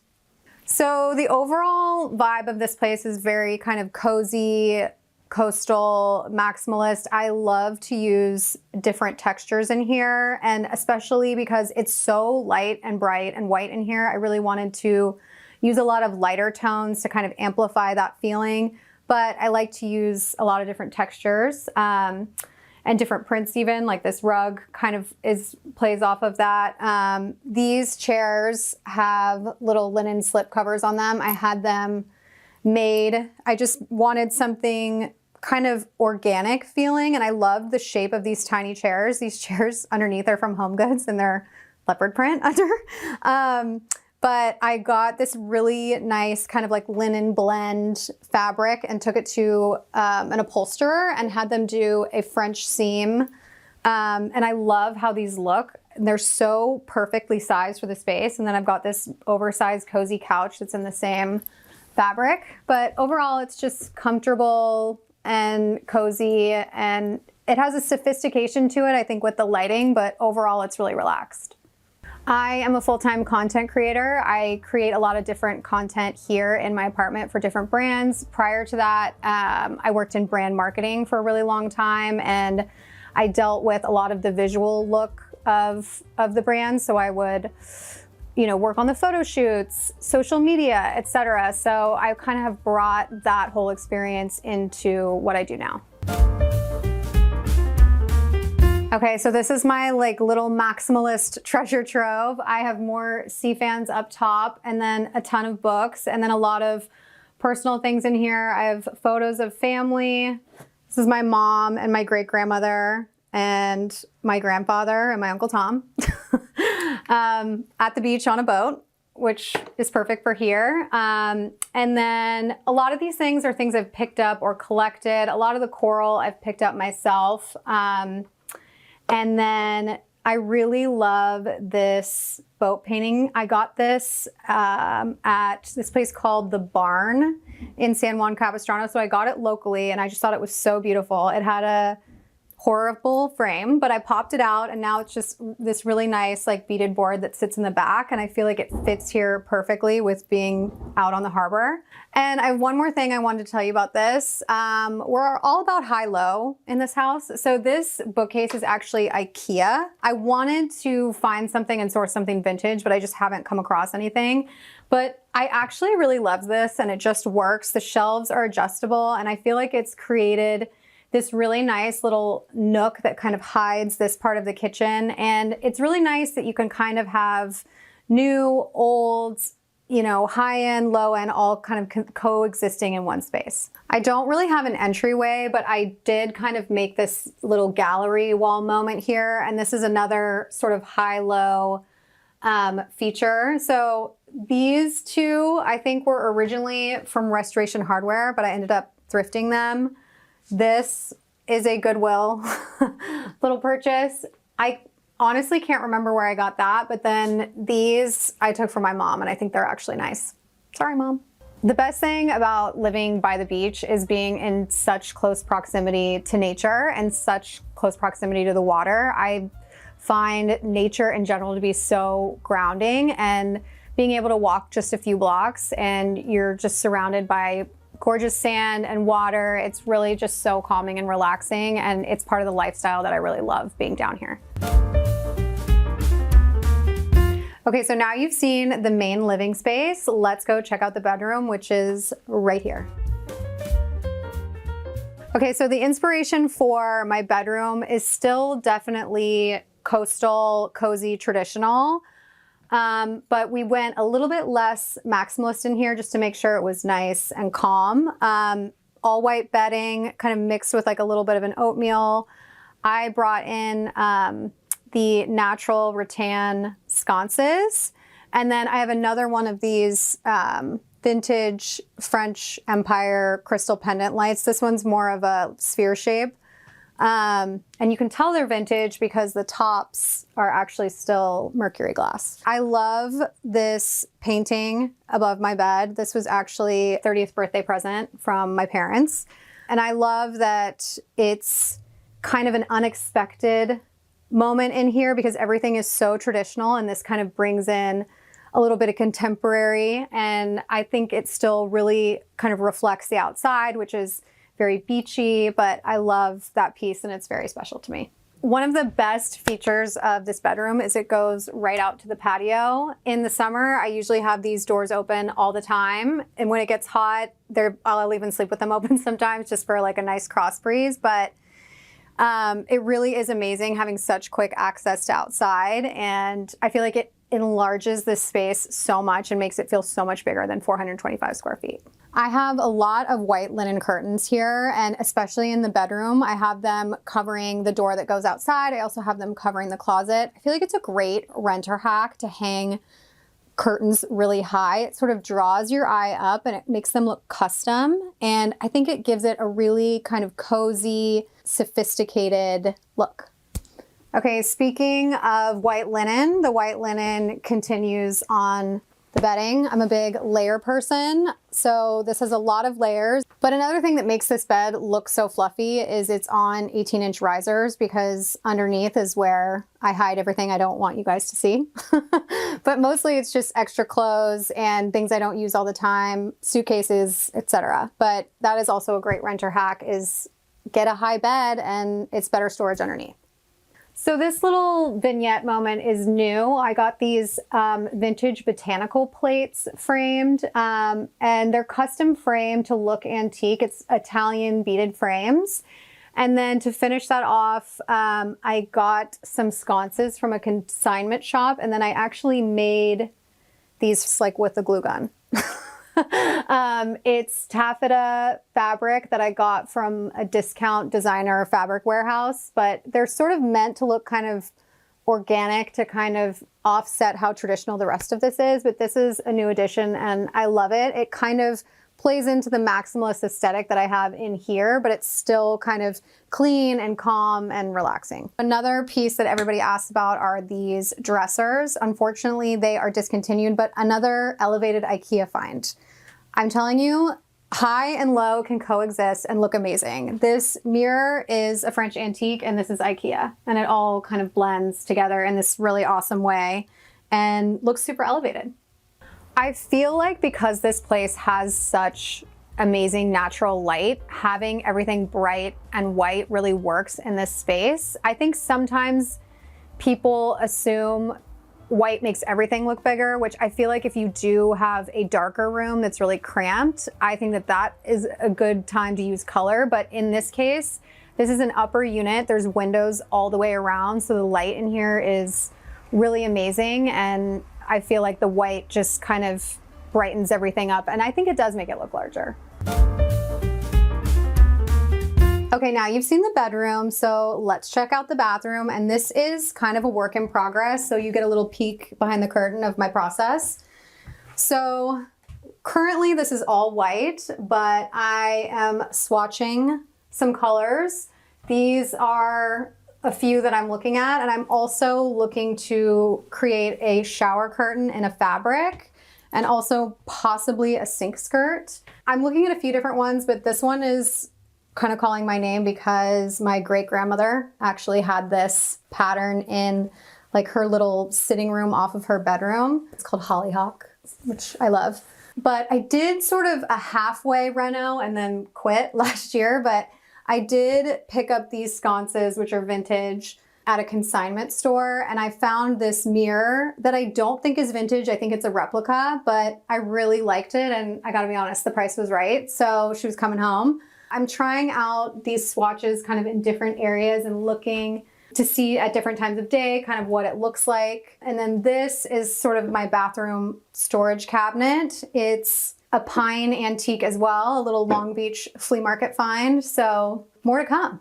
As a joke, I did a little kind of TikTok, and I also put it on Instagram, Nancy Meyers characters as Thanksgiving dishes, and sort of compared each one. And I put it up Thanksgiving morning, and I tagged her in the comment. I think I said something to the effect of, you know, so thankful for Nancy Meyers and all the great entertainment and all the great films she's brought us over the years. And, you know, I thought, I just hope she sees it. But she ended up seeing it and reposting it, and it was, I couldn't believe it. I mean, she's such a hero to me. So the fact that she knows I exist is, you know, pretty amazing. Living in Newport Beach is amazing. It's a really laid back beach community, I would say. And I feel like it has a lot of the comforts of LA in the sense of from moving down from LA, there's a lot of the same restaurants, which is great, but I love it because the lifestyle is so serene and relaxing. I am outside all the time. I am walking to Lido Village to get coffee. It's really, really beautiful, and it's a great place to live. Okay, and now for the crown jewel of the apartment. This is the deck. So this has a really beautiful view of a waterway here. There's always boats coming to and fro. It's low tide right now, but I created this sort of cozy outdoor setup. These benches are built in, and sometimes this is a lounge space. This is how I would set it up for an outdoor dinner party in the summer. I kind of want it to feel coastal, but also a little bit like a French garden. So I picked up these iron chairs at a consignment store. I love these. I feel like they feel very kind of French English garden. Also lots of olive trees and lots of florals to kind of warm it up and make it feel not so stark. So I love having a little bit of lush greenery. And then my little umbrellas, which I love. So one thing you've probably noticed already from the rest of my apartment is I have flowers everywhere. One thing I love doing is flower arranging. I'm by no means a professional, but it's definitely a very relaxing kind of meditative thing that I do. So this arrangement I put a little net over the top of this little silver vessel, and then just kind of arranged different supermarket greens to create this beautiful centerpiece. My mom actually used to be a florist and a wedding planner, so I am not, but I've learned from the best. I stuck with kind of a pinky purple spring color palette, and I think the key is to space them out properly, but also don't try to be too perfect. Just kind of add where you see space. I like to squint my eyes from far away and look at the arrangement, and if it feels like it's missing something, then I'll add something. But I think sometimes people get really intimidated by doing stuff like this, but there really is no wrong way to do it. So this is a little olive tree, freshly planted for spring, and I love having olive trees out here because they love the sun, and this deck gets a lot of sun. So I do have to water these a couple times a week, but they're pretty hardy and they hold up pretty well under the really intense California sun. Even though I live in a tiny apartment, I love having this space because it allows me to do what I love, which is entertain. I love having dinner parties out here with my girlfriends in the summer. I love to throw like a little themed thing. Sometimes it's Italian, sometimes it's like a little sushi thing. Sometimes I love to just pick up wood fire pizzas and salads and just eat out here, but it really is so nice because it really extends that space and it's an entertainer's dream. So it's gonna be very hard to leave this place. I don't know if I ever will be able to, but the one thing that this place does not have is a bathtub. If it had a bathtub, I would literally never leave. I don't know how you would get me out of here, but I'm really looking forward to that in my next space. What I love most about my space is that I've really made it my own, and it's become this passion project that I continue to renovate, reimagine, and also share with other people, which has been amazing, connecting with so many people from all over. To me, home means your sanctuary, your safe place, the place you go at the end of the day to relax, unwind, and it's a place that should truly reflect you. And I think that's why I love my house so much, is it really reflects my aesthetic, my taste, and my lifestyle and personality. Today on Homeworthy, we're touring interior designer Jamie Zahner's quaint and layered cottage by the sea in Laguna Beach, California. With an affinity for Nancy Meyers' aesthetic, Jamie designed her home to mimic that cozy and inviting feel we're all so familiar with. Her expansive garden lined with orange trees, a bed of herbs, and blooming flowers is just one of the many features that contributes to the tranquil and idyllic feel. Enjoy! You're watching Homeworthy, where we believe every home has a story. Before today's episode, click the join button below to support all of the storytelling we do on this channel. Our growing community of members help to directly fund more videos so we can capture these extraordinary homes from around the world. So join today to receive early and exclusive access to new Homeworthy videos. Hey Homeworthy, my name is Jamie Zahner. Welcome to my cottage by the sea in Laguna Beach, California.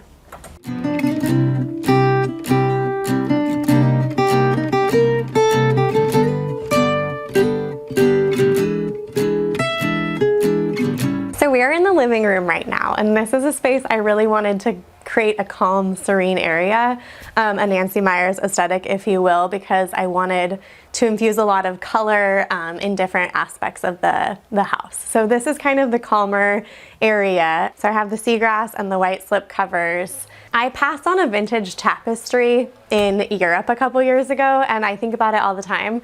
So I try to bring tapestry inspired pieces anywhere I can, so that's where these pillows are. The exterior of the home is also so green, and you'll see all of the windows kind of reflect that color.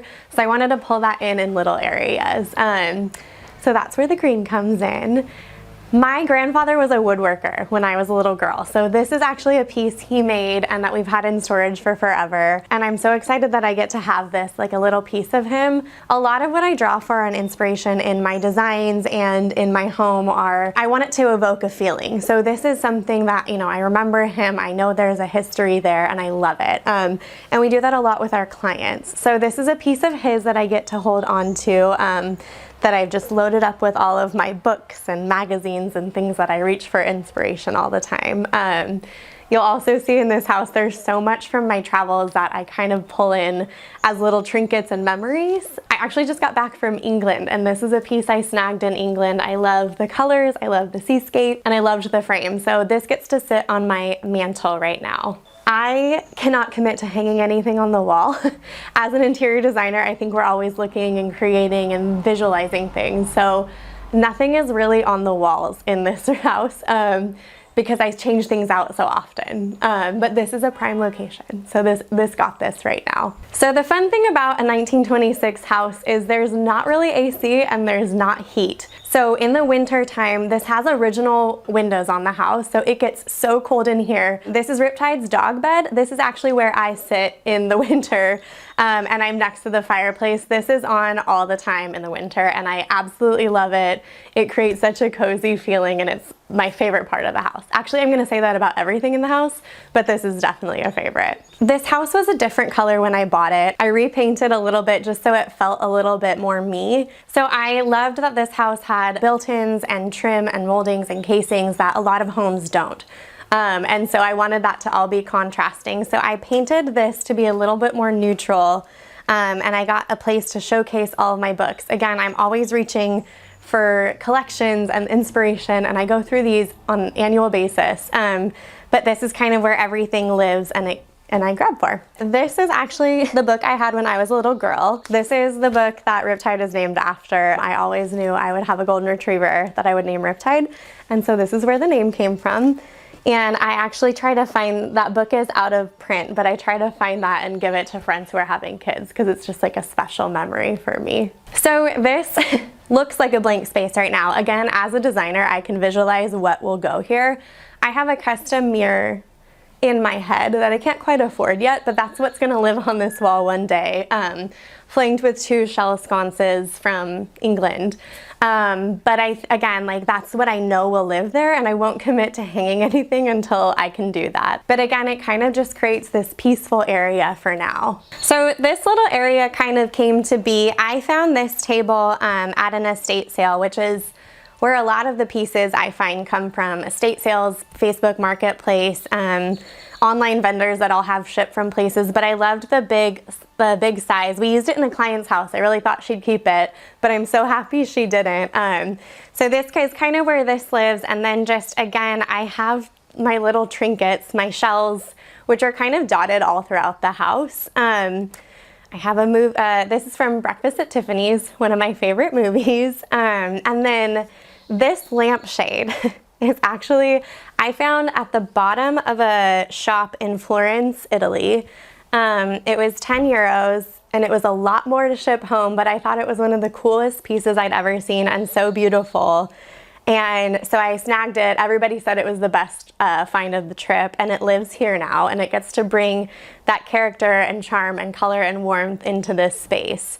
So everything, again, I move things around all the time just kind of based on colors. I'll put different florals here and then kind of mix and match things so it looks good. I think that's just the designer in me. Everything's kind of moving around. And then again, the slip covers, just so that everything is kind of cohesive. I think in my head, I want to recover everything all the time, but I kind of love how peaceful this room feels right now. I am by no means a smoker, but I love to keep kind of quirky pieces, again, that just kind of feel unique. My grandpa made these and they were in storage for forever, and I just couldn't part with them. And I think they're just such a fun, unique feature. And I just, again, love that they come from my grandpa, and that they're a memory, and that they're just kind of these fun little things, a conversation starter, if you will. So the windows, these are all original windows for the most part, and this is my AC. So they're always open like this. Definitely in the spring, it's getting a little bit warmer today. We kind of have that May gray, June gloom, but they're always open. The Dutch door is always open, and I love listening to the birds. If you could smell right now the fragrance coming from outside and just hear the birds chirping, this is the best time of year for the garden. So I love listening to that from my couch. So when I first found this house, I immediately fell in love because it's a cute old cottage and it has a yard, which were 2 things I was looking for that I did not think I would actually find in this part of Laguna Beach. And so this was a dream in itself. The people who lived here previously had done a meticulous job of taking care of it. So when I first walked in, I said I wasn't going to change a thing, which is a lie as an interior designer, but I really tried to keep it true to the house. So of course the windows were kind of the thing that drew me in. There's so much natural light, which is a huge thing for me. But I'll be very honest, when I walked up into the house, the first thing I noticed was the original doorbell, which is this sweet little, and I just thought that was the cutest thing. And I always say that was the thing that got me, but truthfully everything in this house had me. But that was kind of the first thing that I fell in love with. I tell people all the time to use that instead of the ring. I have the ring for security purposes, but we love to hear this doorbell. I spend most of my time in here. In the winter, again, I'm next to the fireplace, but I have a lot of friends who come over, and in the cooler months, we stay in here. The rest of the time we're outside, but this is kind of where I work from this sofa sometimes. I work from home, so I think I work in every single room, but I work from here. I like to watch TV. I cuddle up with Riptide on the sofa. I entertain on here, and I think it's just kind of the bigger room that everybody can fit in. It's not the biggest space, but it's also something that people are sitting on the floor or drinking wine or playing games. So it's been really fun to kind of see this room evolve.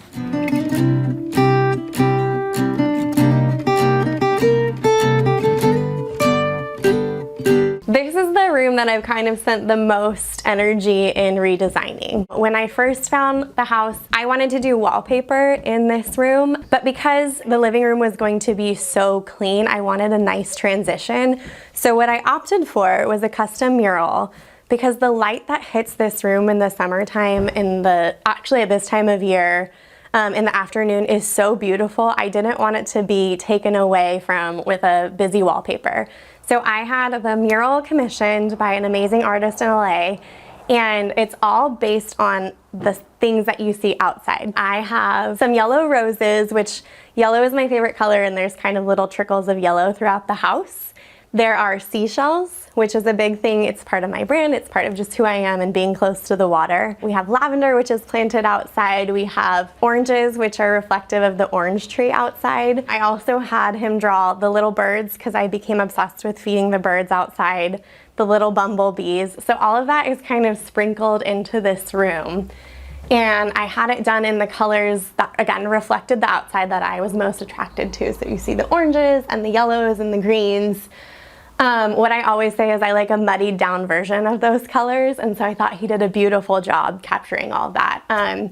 We also have the Mattia poppies, which are one of my favorite flowers, and that's kind of everywhere. And I just love that it's imperfect. It's not perfectly symmetrical, and it just feels a little bit, it just feels like me. And so again, it's reflective of all of the exterior and the things that we can pull from the outside in, so it kind of feels seamless. So this we call Jamie's gin joint. I am a martini drinker, and that's pretty much it. So most of this is actually filled with different types of gin. If my friends come over and they want something else, they pretty much know to bring that. But I love that we called this Jamie's gin joint, and it just, you know, is again a collection of things that I have found that I love. So we have things from, this little vase is from Provence. These were collected on travels, and then, you know, just different little trinkets, but there's little bar accoutrements as well that are just kind of found at different estate sales. But this is kind of where the fun times happen, is everybody starts here and then we end up in the living room. This piece I found, I knew exactly what I wanted, which I think is really hard because that's always something you're looking for. But I knew I needed storage in this area. I knew I wanted this space to be my bar.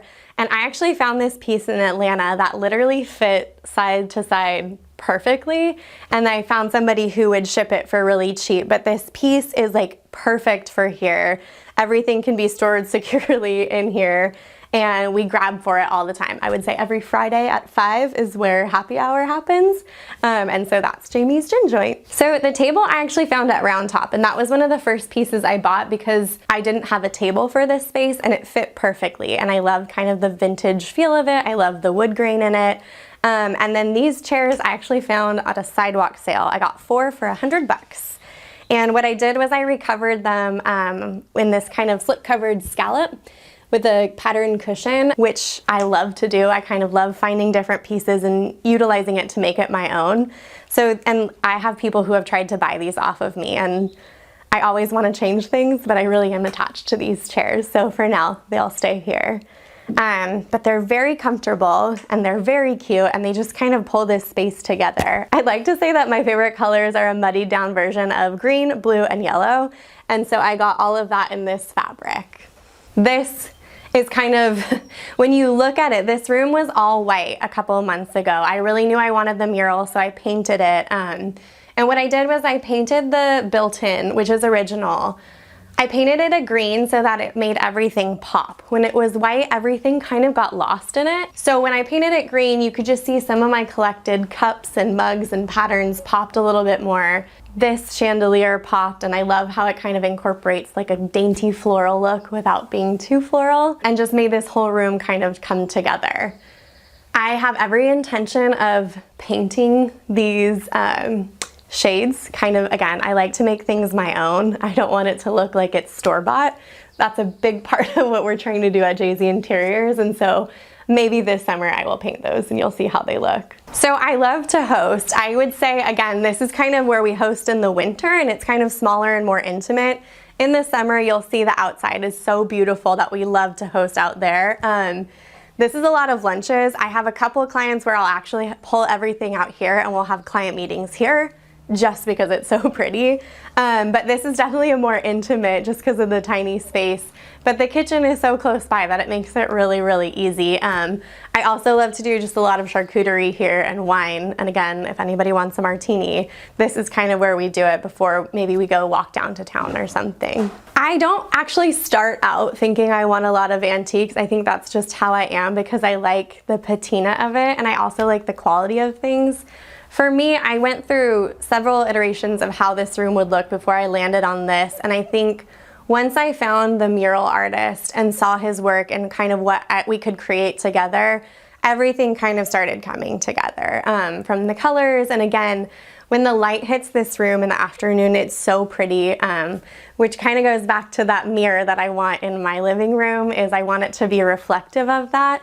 It's a tiny space, so I didn't want it to feel too overdone, which I have a tendency to do just because I like different things and trinkets. This is the cleanest I've actually seen this space. So I cleaned up for you guys, and that's kind of why it looks so beautiful. But this was the intent, to kind of pull everything in and make it feel cozy. I think that's kind of the word I would use to describe my aesthetic and our designs, is just kind of to make it feel something instead of store-bought. So the built-ins was kind of fun because once we painted it, like I said, everything got to pop against that green. So I collect a couple of I love to collect vintage glassware. These are actually, my mom got me these for my 21st birthday.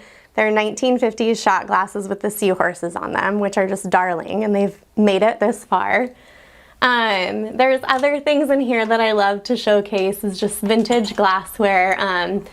I joke that this is my hostess cup when friends come over. So there's just different pieces that make it pop and that feel unique.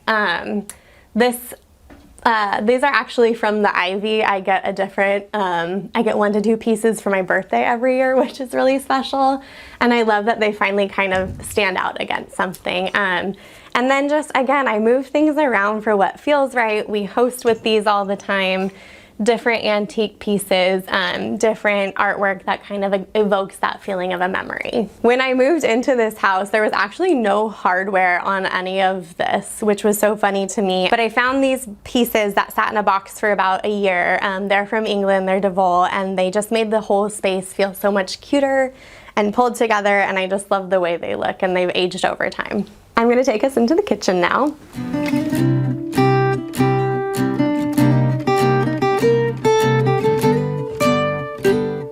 For a small kitchen, this actually has so much storage, which is huge. Again, small house, it works really well. The people who lived here before me, the husband was a chef, and so everything was kind of made from what he experienced that would help him have the best cooking experience. So this butcher block, which I love, I would never have thought that for myself, and it's now my favorite countertop. And then what I thought was really cute, I originally hated this chair here, but the wife was a martini gal, and so she would sit here and drink martinis while her husband cooked for her, and I loved that. And then, to be completely honest with you, I drink my coffee here every morning, I read here, I sometimes work from here. That chair that I didn't like at first has become my favorite spot in the house. So I do cook a lot. I love to host, and I love to try new recipes. I actually just tried something the other day that did not do very well, but I think that's part of learning. And then I bake a lot too. So this is kind of the perfect kitchen to learn from that, and especially that a chef was here. It's so nice to have the storage all panned out so that I'm able to do that. I have a beautiful orange tree in the backyard that really produced well this year, so I make orange juice fresh every day, which is such a dream, and I'm so grateful to be able to do that. But that's something that this is utilized every single morning, and then sometimes when friends come over. A lot of the time when I make food and it's just myself, I will eat at this little table here, this sweet little bistro table. There's actually a tiny TV that they put in the cupboard here. So I always thought having a TV in the kitchen was such a luxury, and I absolutely love having that little TV here. I will show you right now.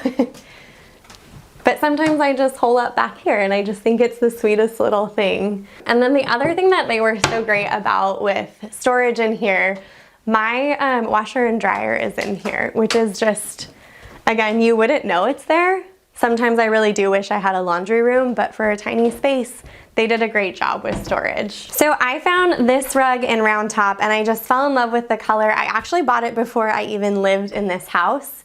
I guess sometimes we do that too. We hold on to things hoping that it works for ourselves or a client. And so I loved the green and florals in here. In my mind, I still think it's a little bit too big for this space, but because I'm cooking and walking here all the time, it's perfect. And then I have this rug here that's just kind of, everything is layered. And again, this kind of goes back to the greens and the blues and the yellows. I just kind of love how it livens up the space and makes it feel a little bit warmer. The pendants were actually here when I moved in, along with the window coverings, which I know are so beautiful, but again, as somebody who wants to make it my own, what I would love to do is do like some beautiful cafe curtains in here I have the fabric. It's like a sheer diamond pane, crisp white, and eventually I would love to paint this kitchen yellow, so that would kind of play off of that. And then for the lights, I really wanted to do something that's kind of like a curtain color that just drapes down, that feels a little bit bistro and just a little bit homier. But I get more compliments on these lights than you would even believe, and they're not my favorite, but they work here. So again, just kind of going on things that I find, I knew I wanted a little hat rack here and to hold all my things. So I found this piece in France. I also found this at the French flea market, and then had it framed in this beautiful frame. And I love, again, those colors. I love that it kind of gets to live here and it's connected to a memory. I think a lot of my artwork speaks to that, is just kind of connected to a memory or a place. And so I love bringing that into my home. Now we're gonna go to my office.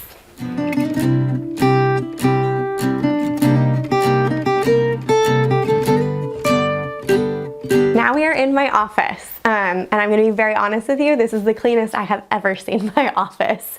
It's a tiny place. I love working from home. I think it spills out into every room, but for now I know I kind of love being here. So the office was something I originally brought my old desk table my old desk, and it was so massive for this room. And I ended up finding this piece that was smaller and had a lot more storage.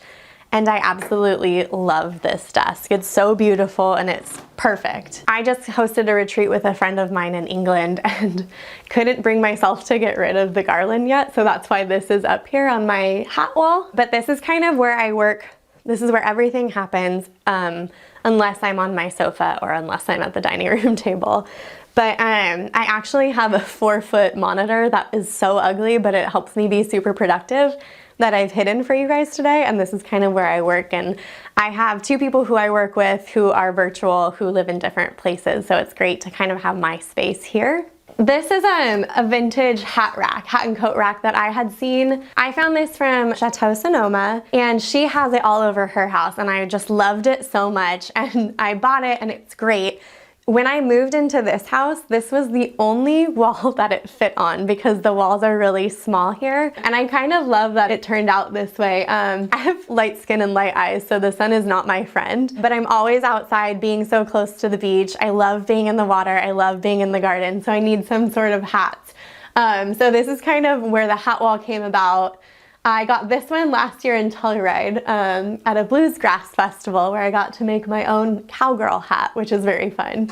But I reach for these all the time, and I'm always using them. I travel with them, and they stood the test of time. So that's where the hat wall came from, and it just fits on this wall. So this is where I house all of my samples. That's the hardest part about a designer who works from home, is there's so many pieces that I gravitate towards.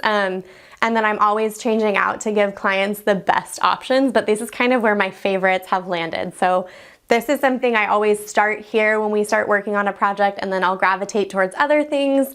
We'll pull in other pieces of inspiration, and whether it's tile or marble, but this is kind of where I start when any project is started, is with what I have and what I love. I also do something really funny with fabrics. My favorite fabrics stay on the wall until I can use them. They live here. This is my next one that I'm really trying to use, and I think I will end up using it. But it's just kind of something that every time a project gets started, as soon as we go through kind of what the client wants, I'll say, oh, I know exactly what fabric we can use in here. And that's kind of where I say my favorites live up on these walls. I have 2 areas where I kind of have my favorites, and that's what I gravitate to. But then this is where all of everything is housed, and it's mostly me who reaches in here, which is why it's clean and organized now. But I would say I clean up every Sunday, and by Friday afternoon, samples have spilled out throughout the house. So I'm constantly changing things up. For our designs, I think there's a couple components that we do really well. I call them our design styles, but what I like to do is layer those. So my favorite aesthetic is kind of that English cottage inspired with the Nancy Meyers aesthetic. And we layer those to kind of create something homey and cozy and textural. And I love patterns and I love color. So implementing all of that together really cohesively.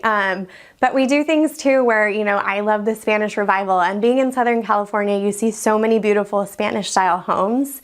So we'll kind of say, oh, we'll layer that with a Nancy Meyers aesthetic, or we can layer that with a little bit of a modern aesthetic, and all of that kind of blends. So what I really love to say about us is we have maybe 5 to 6 styles we do really well, but we layer them so it doesn't feel mass produced. One of the most special pieces in my house is actually this Louis Vuitton trunk that I found when I was in college for about $100. I don't even know if it's real, but the thing about it is I'm a big handwritten letter gal. My grandma used to write me the most beautiful letters all the time. And as we got older, my brother and I realized those weren't gonna come around as much. So I became such a handwritten card gal. And anybody who sends me a card or a letter, I keep it and it lives in here. So this is actually full, again, tying that to a memory. This actually houses things my nephews have drawn me, letters from friends and family, which I just think is really fun and special. And if you're ever having a bad day, let me tell you, I will open this up and go through it, and it's just filled with love. So this is a really special piece to me. One of the other best things about working from home in this space is the natural light and that it leads straight into the backyard. So I'm gonna take you out there now.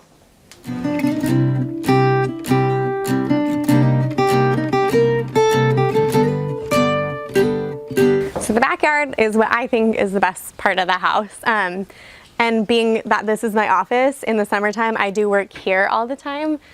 This is a big part of where we host. We have 3 tables out here that I can host at. This is where we spend most of the time with friends and family. And then you can just kind of see the garden is going off right now, being springtime. So I'll show you around. So the previous owners for this house, they originally lived in Chicago and they were moving back to Chicago. So the first thing I asked was, what are you gonna do with all your exterior furniture?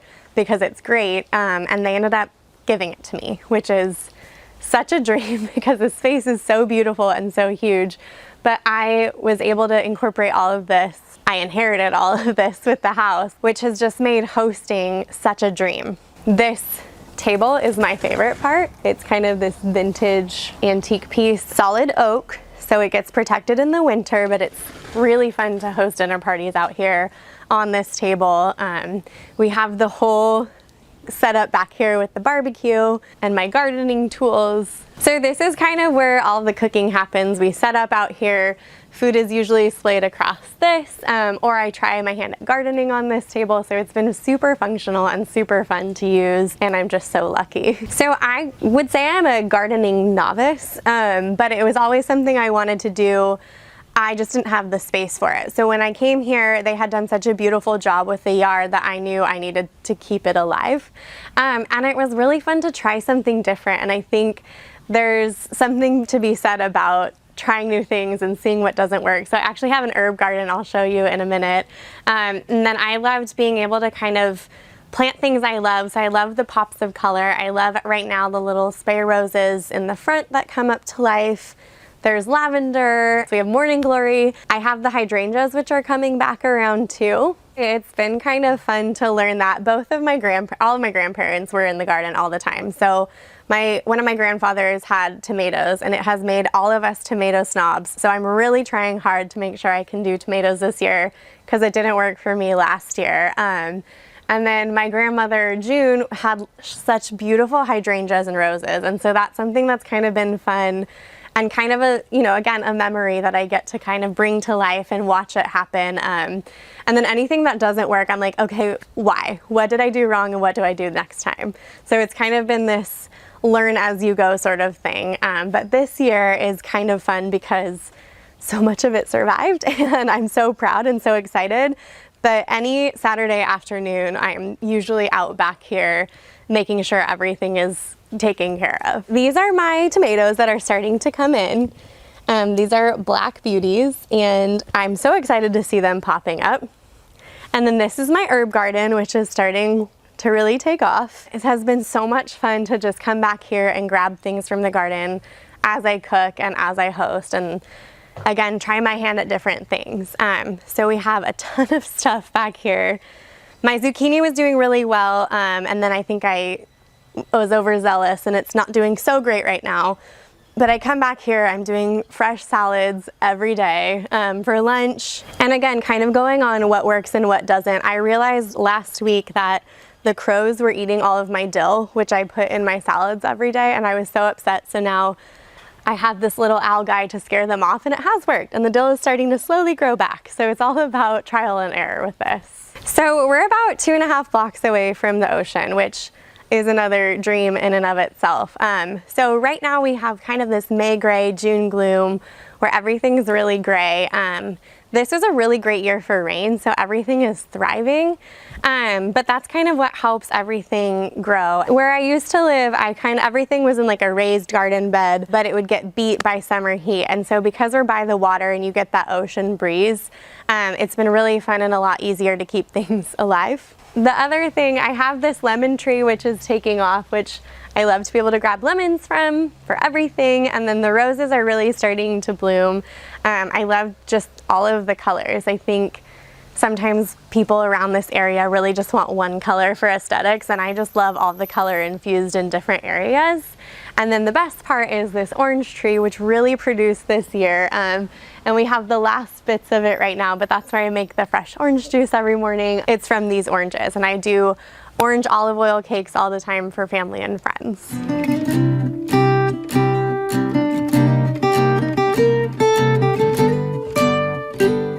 So this is kind of the guest bathroom, but the previous owners did such a great job. I'll show you this little feature for storage that we've actually incorporated into 2 different projects. But they put these little medicine cabinets on the back of the door, and it's so smart for storage purposes that we're using that for our own projects.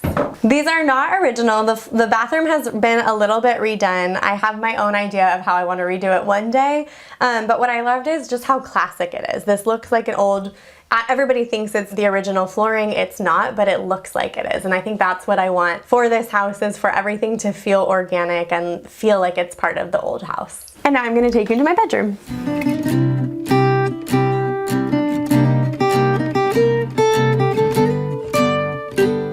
So this room obviously reflects a lot of the green from outside, which is such a dream.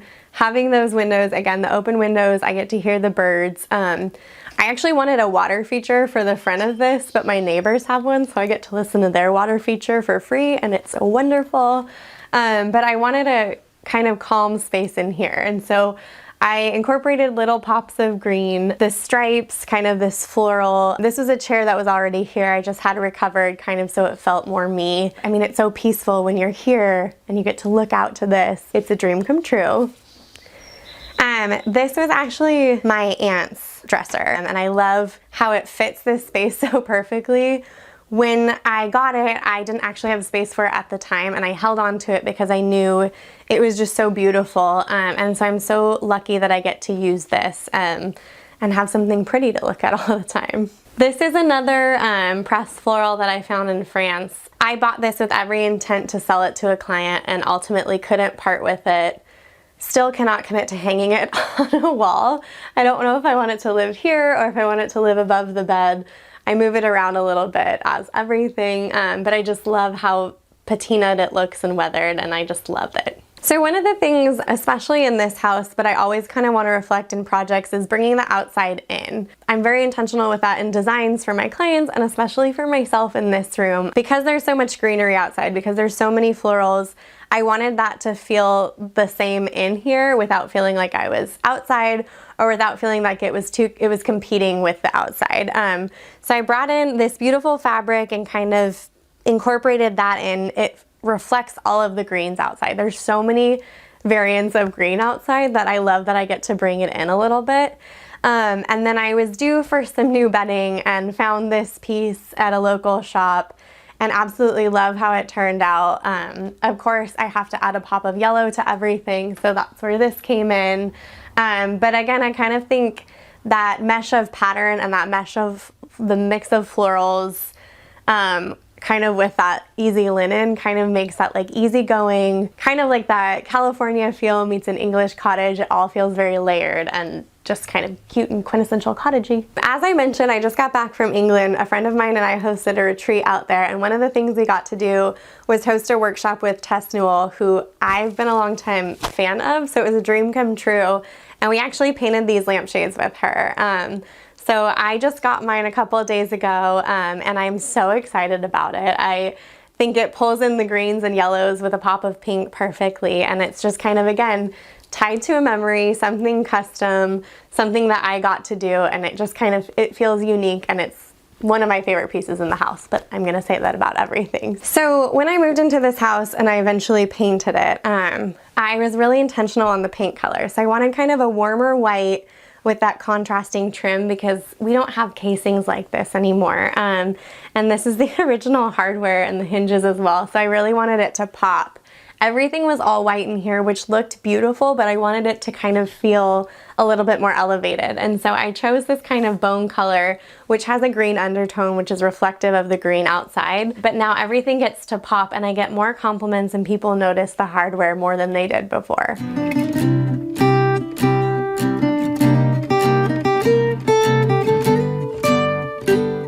So this is the front porch, which is darling. I also like to call it Riptide's territory, because he cries every night about 5:30 to come out and just watch the world go by, which is kind of a great reminder to stop and slow down, and I'll sit out here and I'll work a little bit, but you get to watch the world go by from the front door. So the house was originally kind of this pale yellow color, which is my favorite color, but I wanted it to feel a little bit more elevated. So I found this beautiful creamy white that would pop against the greenery. Again, there's so much green here. I wanted it to stand out, and then I brought in kind of a muddied down green for the trim, and I'm so happy with how it turned out.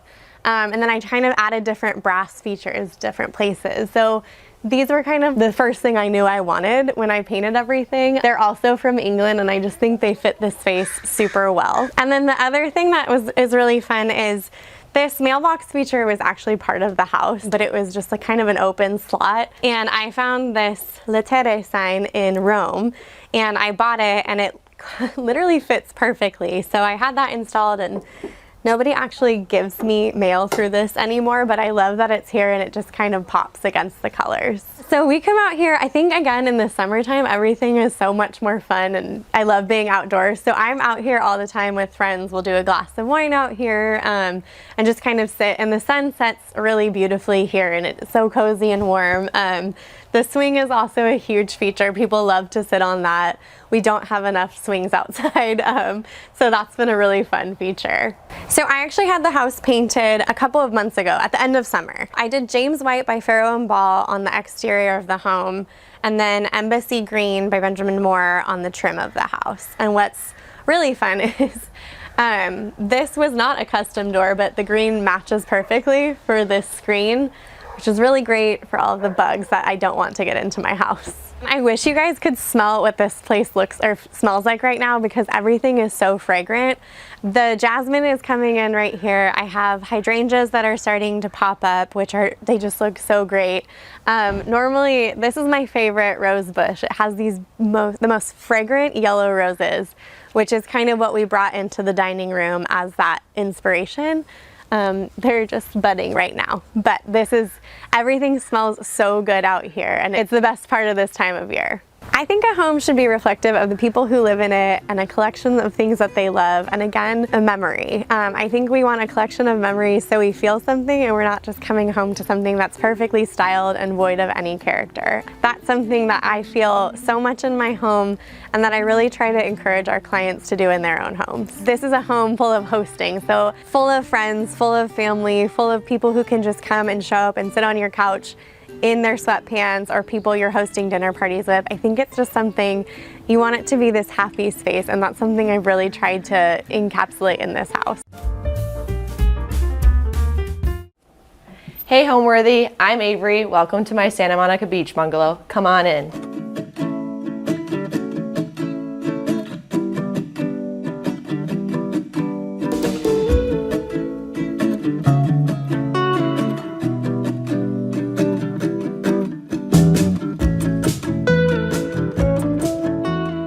You're watching Homeworthy, where we believe every home has a story. Scan the QR code to subscribe to our new channel, Weddingworthy, where we celebrate amazing couples and the love stories behind their perfect day. Hi, I'm Avery Burridge. I'm a content creator and we are in my Santa Monica bungalow. My fiance and I were looking to move in together for the first time, so I was looking on Zillow for Santa Monica apartments and this one popped up. I came to view it and then within 24 hours we had the apartment. We've now been here for about 2 years and we plan to be here until someone kicks us out, I think. What really drew me to this apartment, which is interesting because it's not really my favorite part, but was the kitchen that you'll see in a little bit, because it honestly reminded me of my best friend from home's kitchen where she grew up. So it felt super homey. And then on top of it, there's a ton of great natural light in here. You'll see like the floor to ceiling windows in the living room. So I saw just like a ton of potential to make it my own, essentially. My vision for this apartment was taking some of the pieces I already owned, like this couch, my coffee table, and just adding to it. It was really just a blank canvas. Some of the renovations that I did that were renter friendly were, I did have my landlord paint the walls, which is a good hack, is usually if you ask, they can paint them. They weren't white, they were kind of like a gross yellow before. And then you'll also see like we ditched some of like the really ugly curtains and we put in our own curtains. A few other things you'll see across the room are like peel and stick wallpaper. We also changed out some ugly lighting that you'll see in the back as well and put our own chandelier in. So I was able to make some tweaks that were renter friendly, like I said, to make it kind of my own. So welcome to the entryway / dining room. You'll see this room is really an open concept, which is one of the things I loved about it. So when you first walk in, I just wanted something as like a little bit of a showstopper. So I have this really cute CB2 little like table that fit perfectly in this space. And also from CB2, which I love, this is where we put our dog, all of our dog stuff. So like his toys, his leash, and it's kind of fun because it's a little hidden thing. I think it's actually made for like a kid's room, but for us it's made for a dog. I wanted to be like a little chicer than having his toys everywhere. And then to kind of add to the California vibe, we have this like very Venice looking book, which I thought would just like kind of kickstart the vibe of our whole home. And then this mirror, honestly, this is where I go before I leave the house, have a little check with my lip gloss, my makeup, and it gives everyone a chance to just get a little check on what they look like. So moving over, you'll see this is our dining room area. Again, very open. This is where we do all of our entertaining. We'll eat here and we'll usually start actually like with drinks and stuff in the living room, which you'll see in a little bit. But as you may be able to tell, my favorite color is blue. I didn't want to go blue overload in this whole apartment. So this tablescape gave me an opportunity to do that color here and not feel like it's the whole apartment. So this tablecloth I love, it's actually from Nikki Kehoe over in California here in Los Angeles. And I did a little play of like that beachy vibe, some old and new. So I love, again, blue and natural colors. These are really great Addison Roth candlesticks. I actually added them to my registry, so a little pro tip for brides, like loved that. And then I mentioned I like a little mix of the old and new. So what I did here is these are all antique vases and ginger jars, and it's actually from a local spot where I'm from in Chicago called Yankee Peddler Hinsdale. So definitely recommend. She has such a great curation there, and I always go home and crack up. My fiance's like, here she comes again with like another bag of antiques. So love these. And then when setting the table, I always want to make it feel a little more interesting. You know, like as we're getting older, I want it to feel more formal, but sometimes you don't always have the budget to have the nice china. So this is a great napkin from Hudson Grace, again, adding to the blue theme, but to kind of go from like budget to old to like more expensive. These are Stone Lane, actually, from Bed Bath & Beyond. And then beneath them, which I love, these are from my mom, who's also an interior designer. So she gifted me these. These are my favorite plates growing up, so I feel so honored to have them in my home now. And then again, kind of below it is another Stone Lane plate. Jenny Kane Home placemat to kind of go into the beachy vibe. And then this is one of my favorite hacks for renters, people on a budget. If you love the Sabre Paris silverware, these are actually from Target. They're a little more interesting than your typical stainless steel. So this was one of my favorite finds that I had here.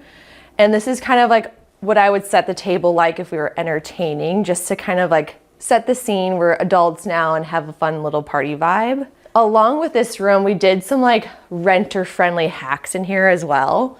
So you'll see this is actually something we brought in. So the light, of course, wasn't centered in this rental. So we actually did a little hook here and made the light centered of the room. And then as you can see behind here, we've also added our own curtains. This is a great find from Crate & Barrel. People are always asking like, where are your curtains from? And we got these on like mega sale. I wanna say they were like $11 to $20. So this was a great find. These were some vertical blinds before and they were such an eyesore. So like I love that these still bring in the light, but add a little privacy as well. And then right before we enter the kitchen, this is kind of like our personal touch. So these are actually matchbooks of my fiance and I's favorite spots. So like this is a restaurant and diner in Santa Monica we always used to go to. This is where we spend a lot of time in Dana Point. And then some of our other favorite restaurants, and you'll see it actually includes the date that he asked me to be his girlfriend and then the time we came official, which is funny. So this is one of actually the first gifts that I ever gave him, which I love. So that's front and center in our living room, dining room area. And then the chairs here, you'll find like different variations of these. So I honestly had these 4 chairs in my last apartment when it was just myself. So these are something I brought over. You can find like great looks for less of these on Amazon. And then these end chairs I felt that we needed so we can always have 2 couples instead of just one other couple in our house. And they're kind of like, again, a Jenny Kane look for less. These are essentials for living. And they're such a great find, really easy to clean, which I love because people's hands get it all dirty. But this is a way where instead of spending $700 a chair, they're like $200 each, which was a really great steal. But I love how they're kind of just end chairs that add a little more than just these 4 chairs to the dining room. Having this open floor concept, one thing I do love is if I am cooking when having friends over, sometimes I'll do takeout and pretend I cooked. But I love the open kitchen concept where it kind of feels like a kitchen island. I'll usually set up like drinks or an ice bucket here and then be cooking in this section as well. And this just allows me to be part of the conversation, which I love, instead of feeling like you're just in the kitchen by yourself when you're hosting. So this is a big selling point for me for the house too, is it's roomy to cook and entertain, but you're also still part of the whole floor plan as well. How I started in this was honestly, I was able to live alone for the first time, which I felt very fortunate about. And I absolutely loved that apartment. And it was my first time where I didn't have roommates where I thought they were gonna like ruin some of my things that I brought in. You weren't like splitting the cost of furniture or just like taking whatever you could because it's what you could afford at the time. So once I had my own space, I was able to decorate it the way I wanted because I knew hopefully no one else was ruining it, even if they came over. And I honestly started posting that apartment onto TikTok. And from there, like people started asking me questions, asking me where things were from. So I kind of just continued from there, posting that apartment, outfits of the day, my general lifestyle in California, and it's gotten to here where I am today. I would say my personal style is very California chic with a little bit of like old and new combined. As we go through the house, I think you'll see like that very beachy chic vibe, I guess we can call it, along with some like very curated antique pieces. A lot of my style is influenced by my mom, who's an interior designer. So I grew up around antiques, the love of art, but also having a love for decorating the home. So I think we could call it like California beach chic with a little old and new. My favorite room, which I think most people would agree with, is probably our living room. The light that comes through on a sunny day just like makes it feel so warm in here. And I love the tones of the entire room as well. This is where we spend most of our time. We don't have a TV in our bedroom, for example, so this is where we watch our favorite shows. This is where we entertain. So I'd say definitely our living room. So now you've seen the entryway and our dining area. So I'm gonna take you over to kind of the showstopper of the apartment is the living room. So I know we mentioned I do the entertaining over there, but we really start kind of drinks and entertaining in this room. How I thought about this room is, one, it's such a great open space, so we were able to have a lot of seating, which I feel very fortunate about. A few things I wanted to kind of point out is I actually already owned one of these living spaces couches. They're super comfortable in my last apartment. And I was able to find the exact one on Facebook Marketplace for much less than a brand new one. So that was something where I could easily match a couch that I already had. And then things that I already had in my last apartment too that were just a natural fit in here was this coffee table from Crate & Barrel. I loved the natural wood, kind of for that like beachy chic vibe again. And then again, this is more of like that mix of old and new, I would say. So obsessed with candles everywhere. This is one of my favorite scents by Voyage at Sea. I probably said that wrong, but it's a great scent. It's actually the Los Angeles scent, which I love because that's where we're located. I love mixing in different metals as well right now. So love this silver tray from Williams-Sonoma. And then these two candlesticks are actually from Amber Interiors, who's also here in California. And I'm obsessed with hydrangeas. I try not to go hydrangea overload every week or two when I do new flowers. But these, I love that they pull in the colors of the room. And I'll probably be including these in my wedding, which is kind of fun to have them in my house at all times as well. One of the things that I think people love the most is this piece of art, as well as these shell sconces. So a little bit about the shell sconces. These are actually meant to be hardwired as if they're really a real light, but I can't do that because I'm a renter. So I actually just had these mounted. And then what you'll see here is I got Amazon lights in here, and just to like turn them on via remote, it adds the illusion that they're in the wall, but they can light up. And they're one of my favorite things. When I was kind of looking to decorate my apartment, I saw these and I was like, I'm gonna find an apartment where I can put these somewhere in my house and it's gonna be like a part of the room. So that's what I did here. And then this art piece is actually a Slim Aaron's art piece. I got it, it's a print. It's from Fine Art America. And it's actually surfers based in Laguna Beach. So my fiance, he's from Newport Beach. We spend a lot of time in Orange County in general. So this was a natural fit for this room because it's a place that means a little something to us and also goes with that like beachy vibe that we were going for. Looking at the couch, again, I mentioned that I didn't want to go blue crazy. So I tried to add different textures and elements into this part of the room. So you'll see there's a more mix of like beige, brown, green, and blue. These great pillowcases I actually got from Etsy. It's a great kind of hack I have. Like if you're looking to like switch out pillowcases, like Etsy's a great place to start when you're just looking for something a little different, not sold in the stores per se. And then they match perfectly with this light blue. So still bringing in the light blue. This is a Crate & Barrel pillow as well. So I kind of just did whatever you see on this couch, you'll see exactly on the couch facing it.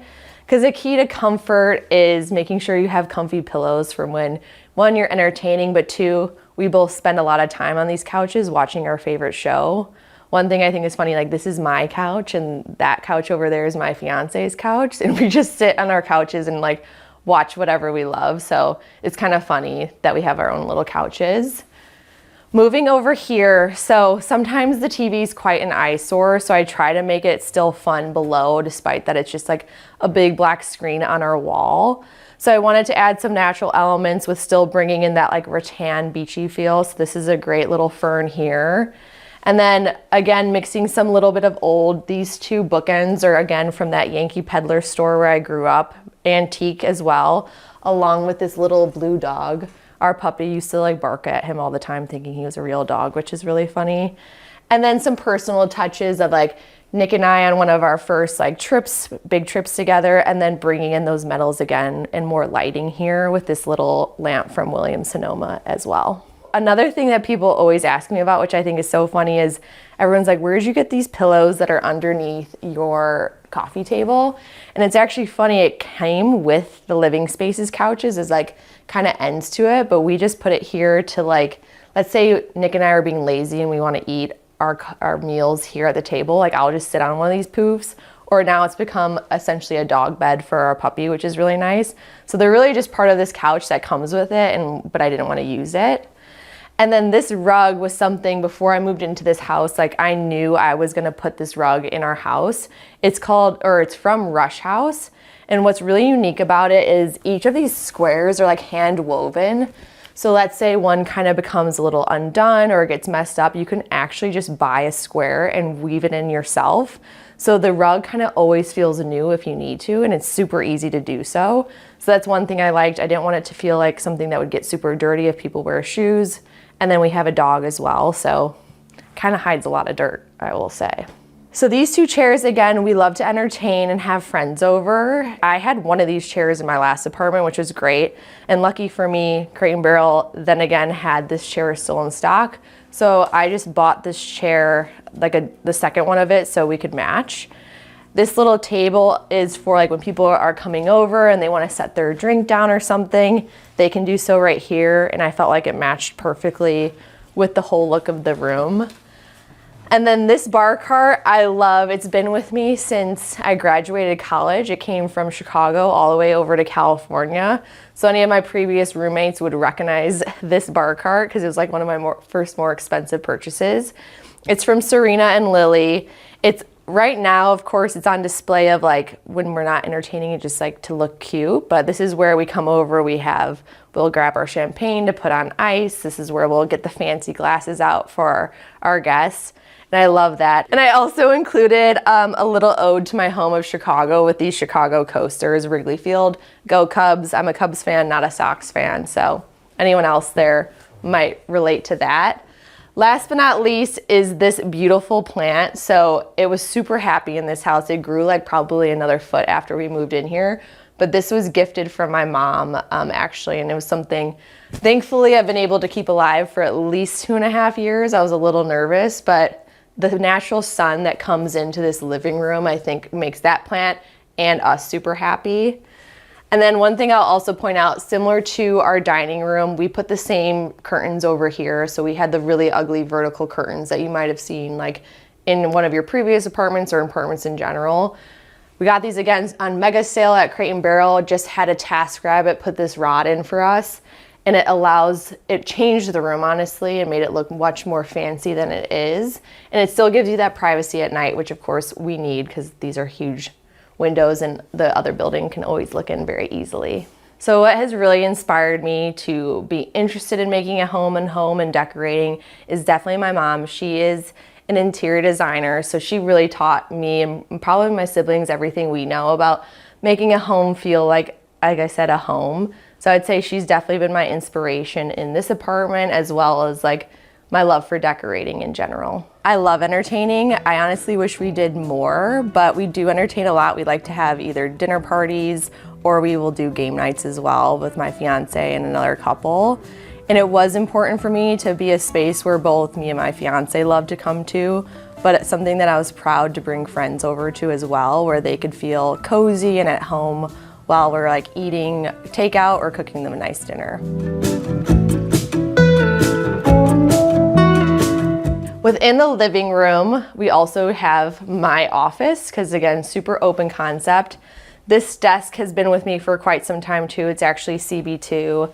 Very cute, Serena and Lily. We don't have a ton of lighting naturally in this house during nighttime, so like having lamps around for that like soft lighting is really important. This right here is one of the most beloved gifts that I got from my mom actually. She gifted each of my siblings one of these pieces by Grace Weaver, so this is her actual original art. This was given to me as a child. I definitely love Capri Suns. I'd make them into the phone as everyone would do. I was born in the 90s, so not everyone might not relate to that, but this had to be as like a showstopper in the room too, because that was one of the best gifts I've ever received. This is a great chair from Lulu in Georgia that I actually got recently. I thought it really tied into the pillows and the colors of our living room really well. And then another kind of old mix here is like a little antique vase, my favorite calendar from Karen Adams. And to make the desk not feel super white, this is honestly just an Amazon little pad. So this is my working space where I do all the magic happens, I guess you can say. I think what gives a house or a home a soul is the people and the memories that you fill it with. And that can be who you have over as your friends. It could be who you're sharing the house with. So for this example, it's my fiance. And then we, as you'll see, of course, as we tour the house, we're collecting things of memories. So photos from our first trips across the world, art that has been passed down from my family. So I think a lot of it just holds some of the best memories as well. So I'm going to take you into our bedroom, but before we get there, I want to show you some great renter-friendly hacks that I think is really important for everyone to know about. So the first one being is this is actually covering a very heinous light that there's nothing I can do about. So this is a great little hack that I found out, and it's from Tulip Shades, and it's renter friendly. They're up there with little command strips, and you just pop it up and it covers it and makes it feel way more chic and like elevated than whatever light is underneath there. So that's one hack that I have for you all. And then the next hack that I think everyone should know about, if they don't already, is peel and stick wallpaper. So typically when renting, the bathrooms usually aren't super cute. So one way I wanted to make it, again, super beachy and just feel a little more chic is this is Serena and Lily's peel and stick wallpaper. So my fiance and I actually installed this ourselves. I don't know if I'd recommend. It was definitely a tough day for us when we were doing this. And then this is another beloved original art that I was gifted for my birthday. It's by Sarah Baba. She's a photographer. And this is something I love. It was kind of hard to find a place for it, to be honest, but above the bathroom, it looks so great.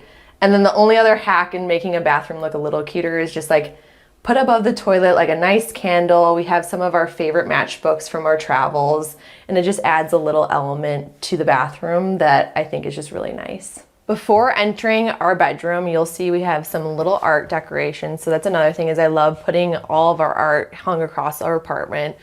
The first one, this is again gifted actually by my parents. They traveled to Cuba together and they brought home each of us one of these tiles, which is super cool. And then this was gifted by my mom. She had went to Italy and brought this back for Christmas, which I thought these went really nice together. And then I'll only point this out because this is one of the few things that my fiance was actually able to keep to hang in the house, and he went to Chapel Hill in North Carolina. So I did allow him to hang the bell tower in our apartment. Coming into our, I guess, primary bedroom, you'll see very bright during the day. I wanted to kind of feel like a cloud in here, so that's what I definitely accomplished with our bedroom. I'll start by pointing out I have another tulip shade in here. It's, again, one of my favorite hacks. We're covering up a really ugly light, and I think it just takes away and like goes in the room very nicely. The bed is definitely the main part of the room. So this is my favorite cloud duvet by Parachute Home. We mixed it in with a cloud blanket actually. This is from Boll & Branch. So I have quite a mixture of different beddings. So I've tested it all out. And then these two pillows are from Crate & Barrel. I love having just like a big pillow to make the bed look super fluffy. And then I always pair our beds with Euro shams, and then we have two pillows behind it. But again, I wanted to still bring in the blue of here, but I think adding just like the natural and lightness into the bed to make it, again, feel like a little piece of heaven was super important to me. The bed frame is by Restoration Hardware. So this was one of our bigger investments, I would say, as a couple, but we upgraded to a king bed when we moved in here, and it was definitely one of the best decisions we ever made. So I cannot recommend that enough.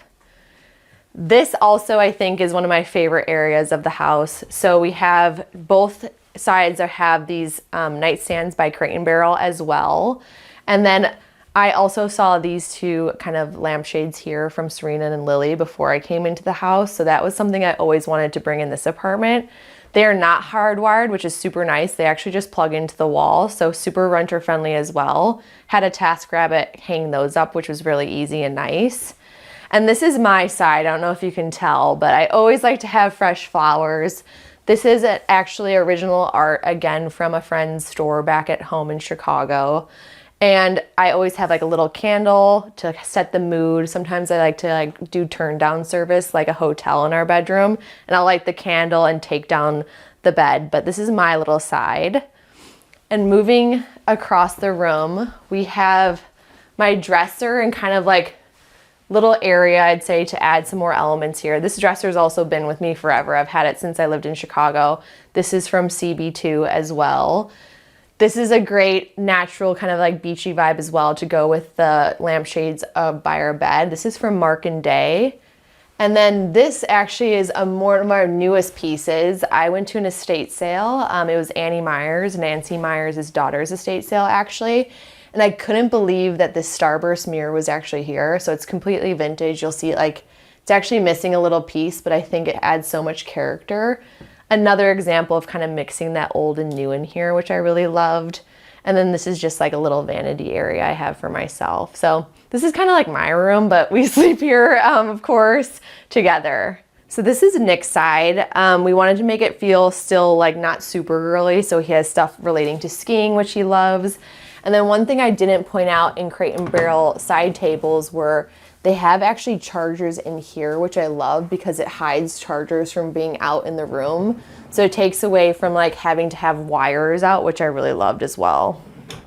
One of my favorite design tips is, mostly because apartments don't really have recessed lighting, is adding in lights where you can. So we did it with our sconces here. We did it with a little light on my dresser here. So I think just adding little lamps to have that soft lighting at night is one of my favorite tips. Home means to me is every time we travel, anytime we're going to weddings, trips, in the end, at the end of each of those trips, I can't wait to come back here. And I think that's what makes it a home. I look forward to getting into those clean sheets that we leave the house in, coming onto this couch as well. So I think it's just a place that you always want to come back to. Thanks so much for coming, Homeworthy, but I gotta go. It's too nice of a Saturday to be sitting inside all day. See you next time. Thanks for watching. Be sure to go to homeworthy.com for exclusive content, shopping guides, and so much more.